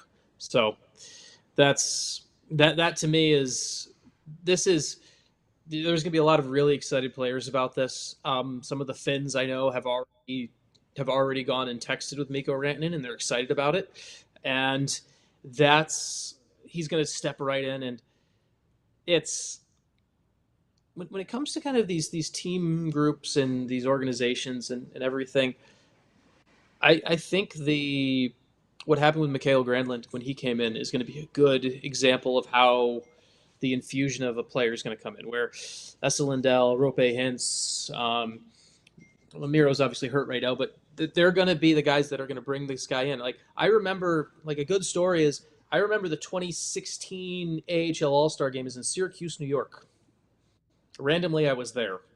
Got some good waffles, by the way, when I was there. There's a good waffle place. I'm always up for a good waffle. And Mikko and Esa were the only two Finns in that AHL All-Star game. And I remember being at that AHL All-Star game, and they were just hanging out the entire time. Mikko was playing for San Antonio. Esa was playing for Texas, obviously. And so they hung out together at the All-Star. Basically, the two Finns hung out at the All-Star game the entire time. I was also at the same All-Star game where I overslept my shuttle, and I was supposed to be on the same shuttle as Dean Evison, and I've been very scared to ever bring it up around Dean ever again, because I don't want him to remember that some stupid reporter may have caused his shuttle to be slightly delayed. So, so I expect, like, Mikko and Esa, they played together recently. I expect that's a friendship right there that easily just steps right in, and it's going to add a lot of energy to the group. And plus, there's guys who have hated Mikko Rantanen playing against him, and they're going to really like having him as a teammate now. I forgot, John, we got caught up in chatting here. We have more super chats. Oh, hi, Ben. I didn't even notice you there. Just reading the paper. Just reading the paper. And what's the date on that paper? This is June 8th, 1999. Wow, look at that. This is before Game 1 of the finals against Buffalo. This is back before you had this to get your information. You know, after a Stanley Cup Finals run, a couple Western Conference Finals runs, coming up just short. I think Guy Carbonneau, or is it Guy? It's Guy. It's Guy. Okay. Guy Carbonneau put it best. Even after this trade today, Stars have been through too much to be overconfident. This is great. This is a great addition, but they've come up just short in a couple of those situations before that. Just because you have the addition here, it's all got to come together on the ice. They still have to do it, and they still have to put it over the top. So don't want them to get too overconfident. Guy Carbonneau predicted still got to play.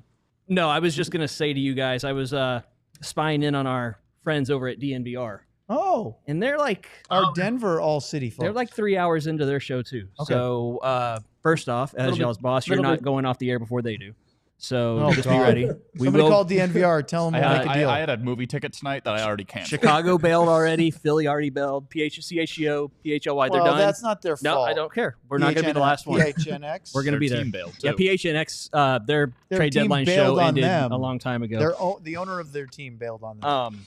No, but they were talking about, they're very confident over there that the moves that the Avalanche made today are set up to beat the Stars. It's fun seeing it from the other side. We're very excited with our trade and who we brought on. They're very excited with their side. But head-to-head, those two, you might have touched on it already, but let's look at it. These two match up in the first round of the playoffs, which that's the one part they're dreading over there. It's like they made all these moves, and guess who you get to draw in the first round? It's likely Dallas. And seeing how this matchup, the NHL has got to be salivating over this, though. Like a Dallas-Colorado with the rivalry that's already there, plus this trade that happened today, that's prime time. That's the featured game. That's the one that gets all the play in the first round, in my opinion. Where do these two teams match up if this comes to fruition and this is who we play in a couple months? right off the bat. Well, I'm going to start by saying that they've revamped their entire team. Yep. I'm looking at their projected roster right now up front. 3 of their 4 center icemen weren't on the team until the Rantanen trade happened. McKinnon, Brock Nelson, Charlie Coyle, Jack Drury. 3 acquisitions because of trades from the Rantanen deal to this one today, obviously, with getting Nelson and Coyle. The big thing is they look much different with Nelson and Coyle from today's moves. Marty Necas for Rantanen, that's a push. I think he fits well with them. But Val Nichushkin being healthy makes them from a 1-line team to at least a 2-line team plus.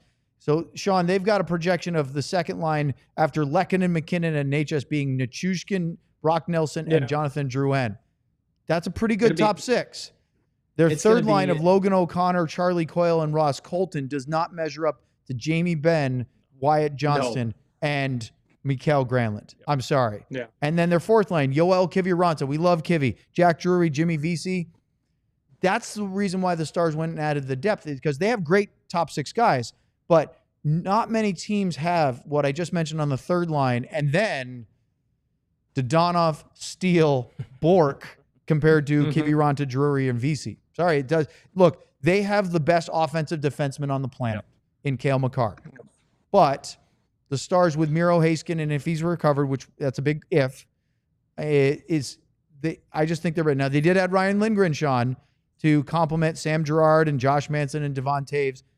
But I think the edge in up front, in depth, and especially now that McKinnon is a army of 1 up front, it's not McKinnon and Rantanen, although they have good other pieces. Yeah, and the goaltending. Yeah. Goaltending is a huge advantage Stars. Even though I like Mackenzie Blackwood, he's not Jake Ottinger.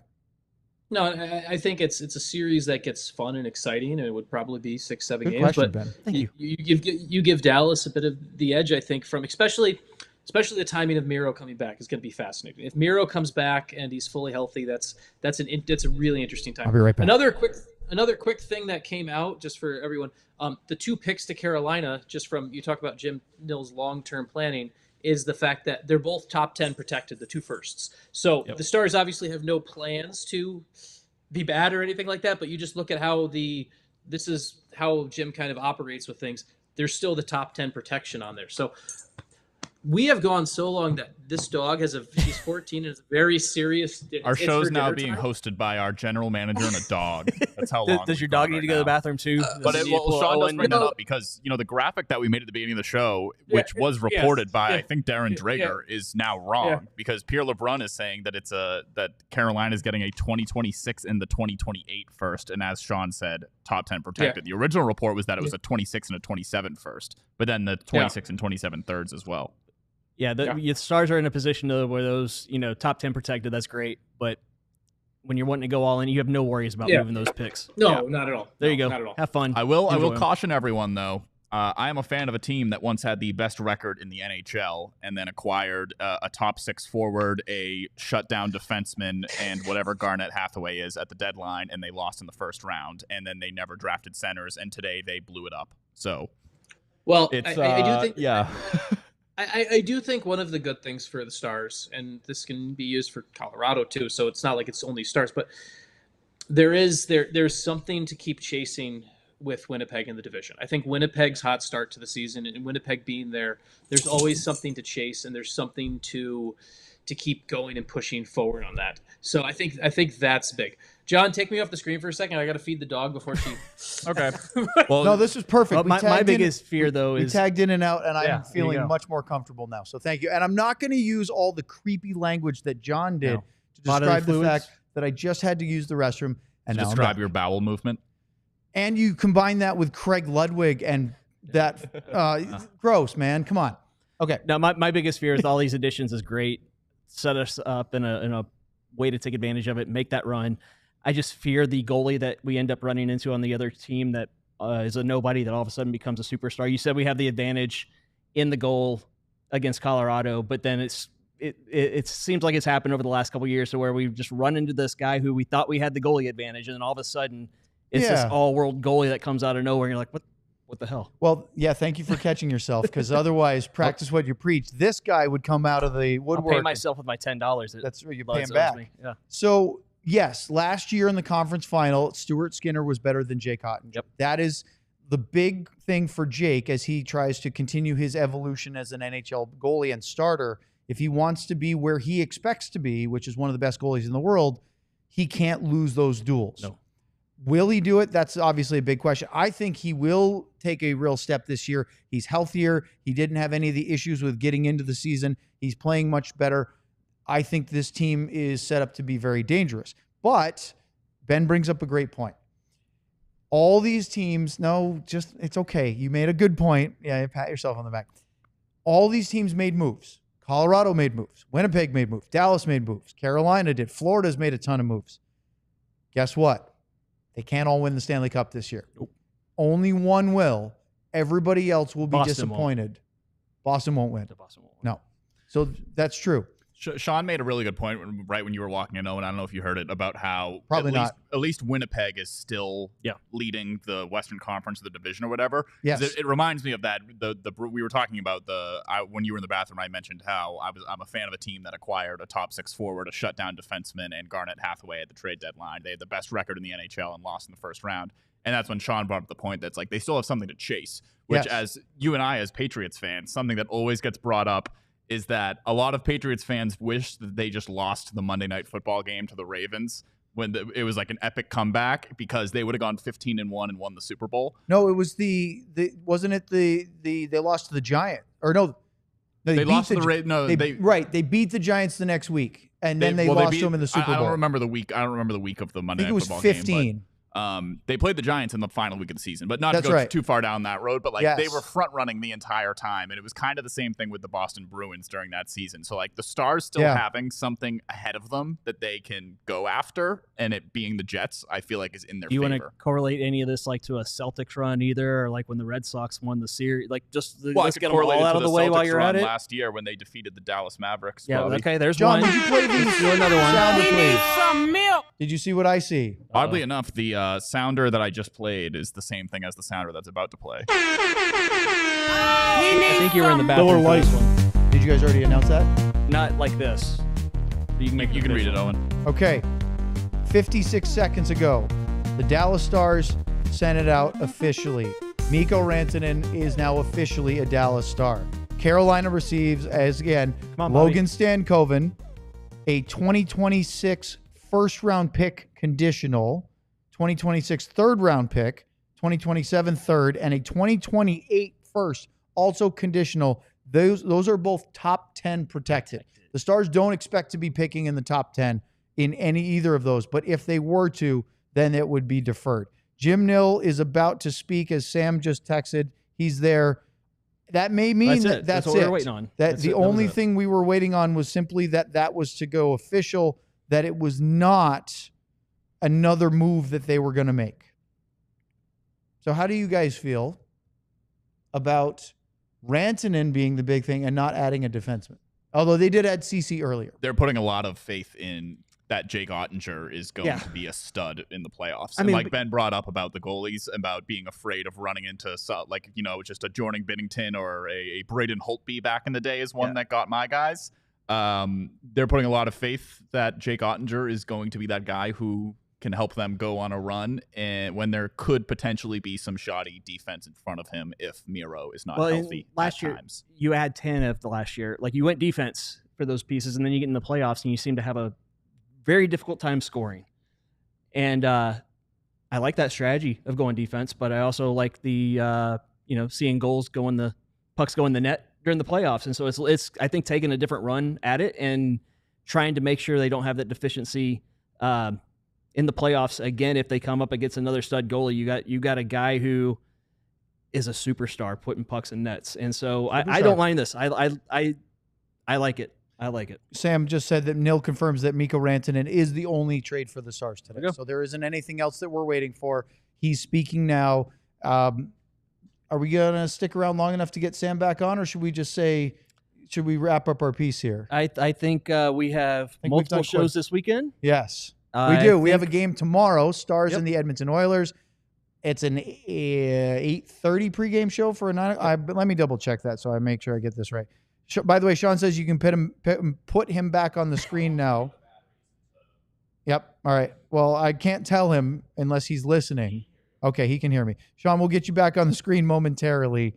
But to confirm our schedule, we have an 8:30 pregame show tomorrow night, 9 o'clock Stars and Oilers. And then on Sunday, we have a 7:30 pregame show for an 8 o'clock Central Time game between the Stars and the Vancouver Canucks. So for everybody doing the math, there's going to be at least 3 hours of Stars content coming from the DLLS studios this weekend. So at least.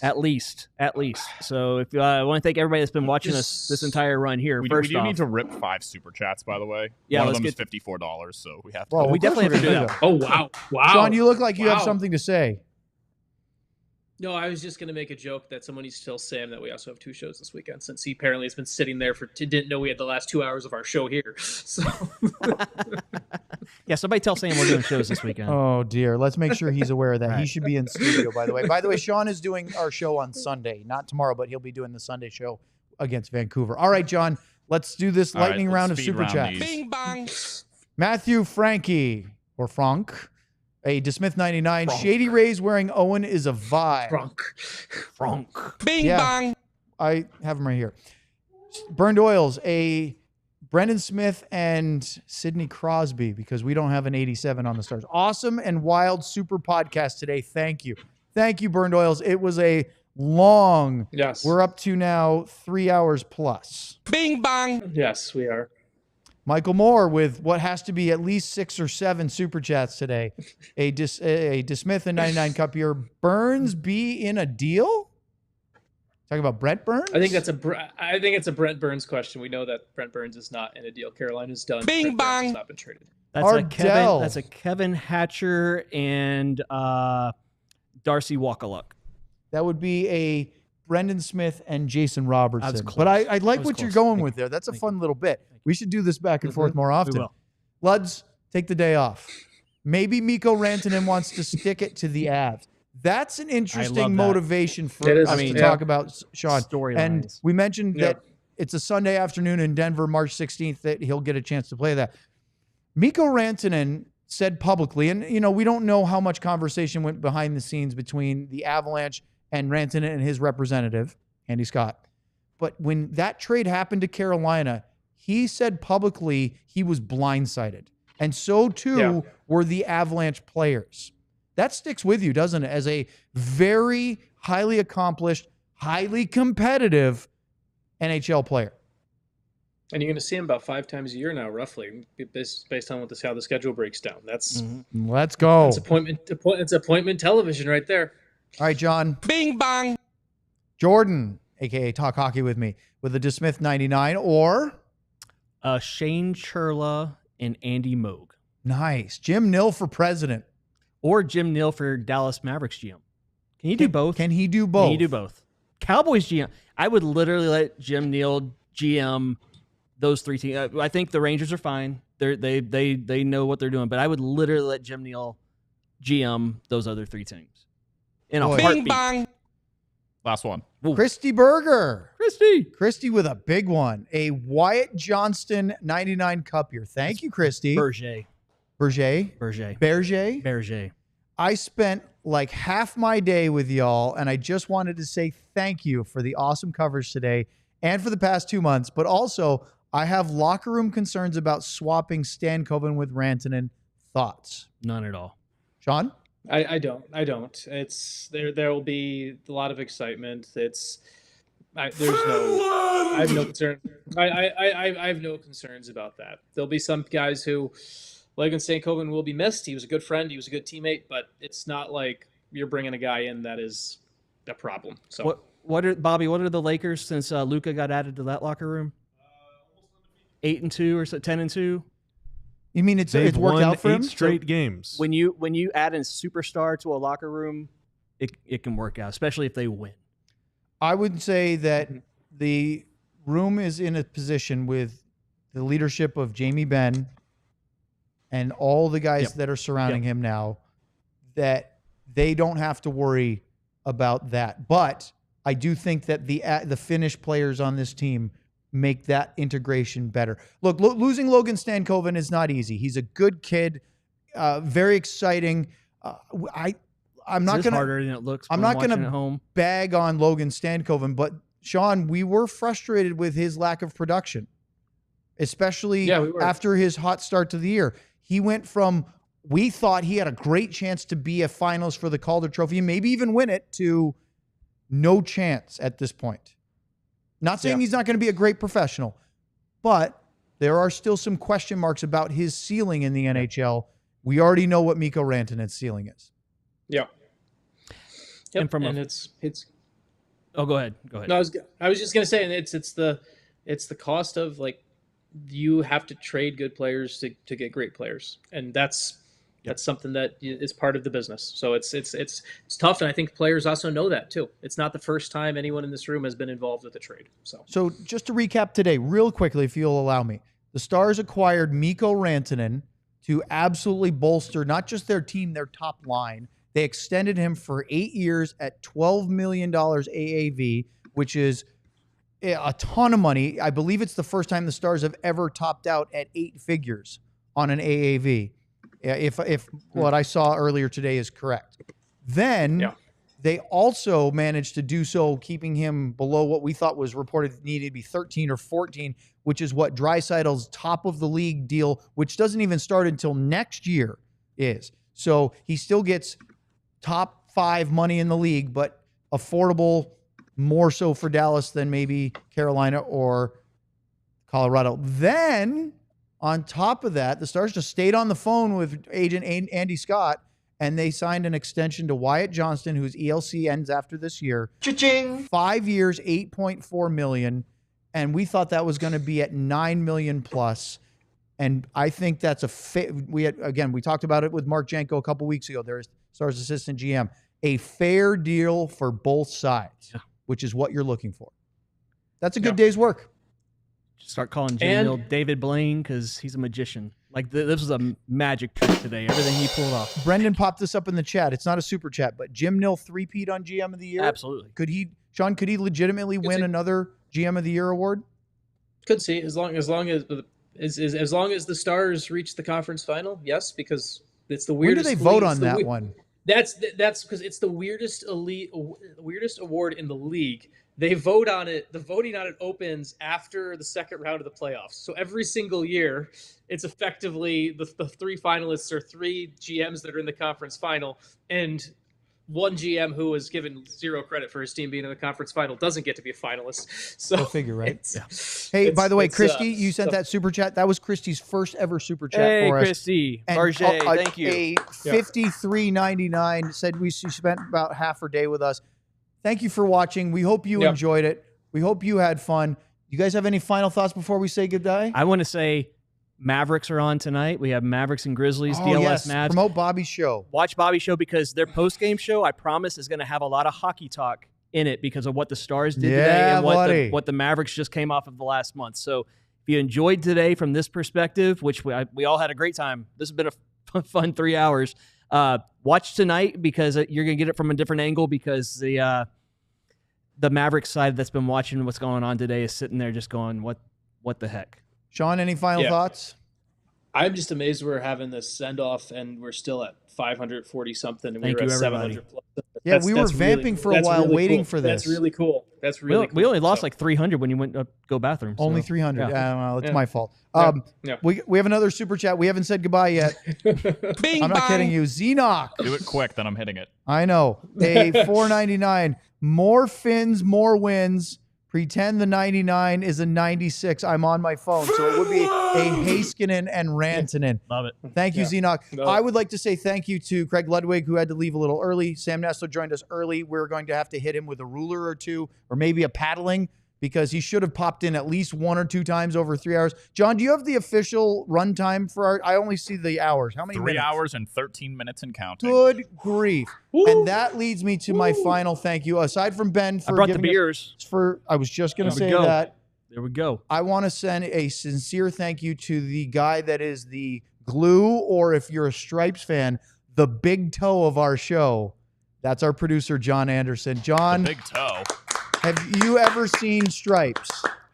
Socks and pants guy. You are the Sergeant Hulka of our unit, our battalion. Am I a well-trimmed big toe, or am I like? Oh yeah. This isn't a gross thing. That one before. This is just a funny Bill Murray line of trying to talk to his drill sergeant. So I would, John, seriously, you shouldered a massive amount of work today. John is awesome. Take the rest of the day off, John. We'll work tomorrow. Thank you, everybody. Apparently, Mikko Rantanen will make his debut in Edmonton tomorrow. Boom. Woo! Let's see. We'll do it. Pre-game show, 8:30 tomorrow night. Stars and Oilers, 9 o'clock up in Edmonton. We'll talk about it tomorrow. See you, everybody. See you guys. Who else in the level current say yeah?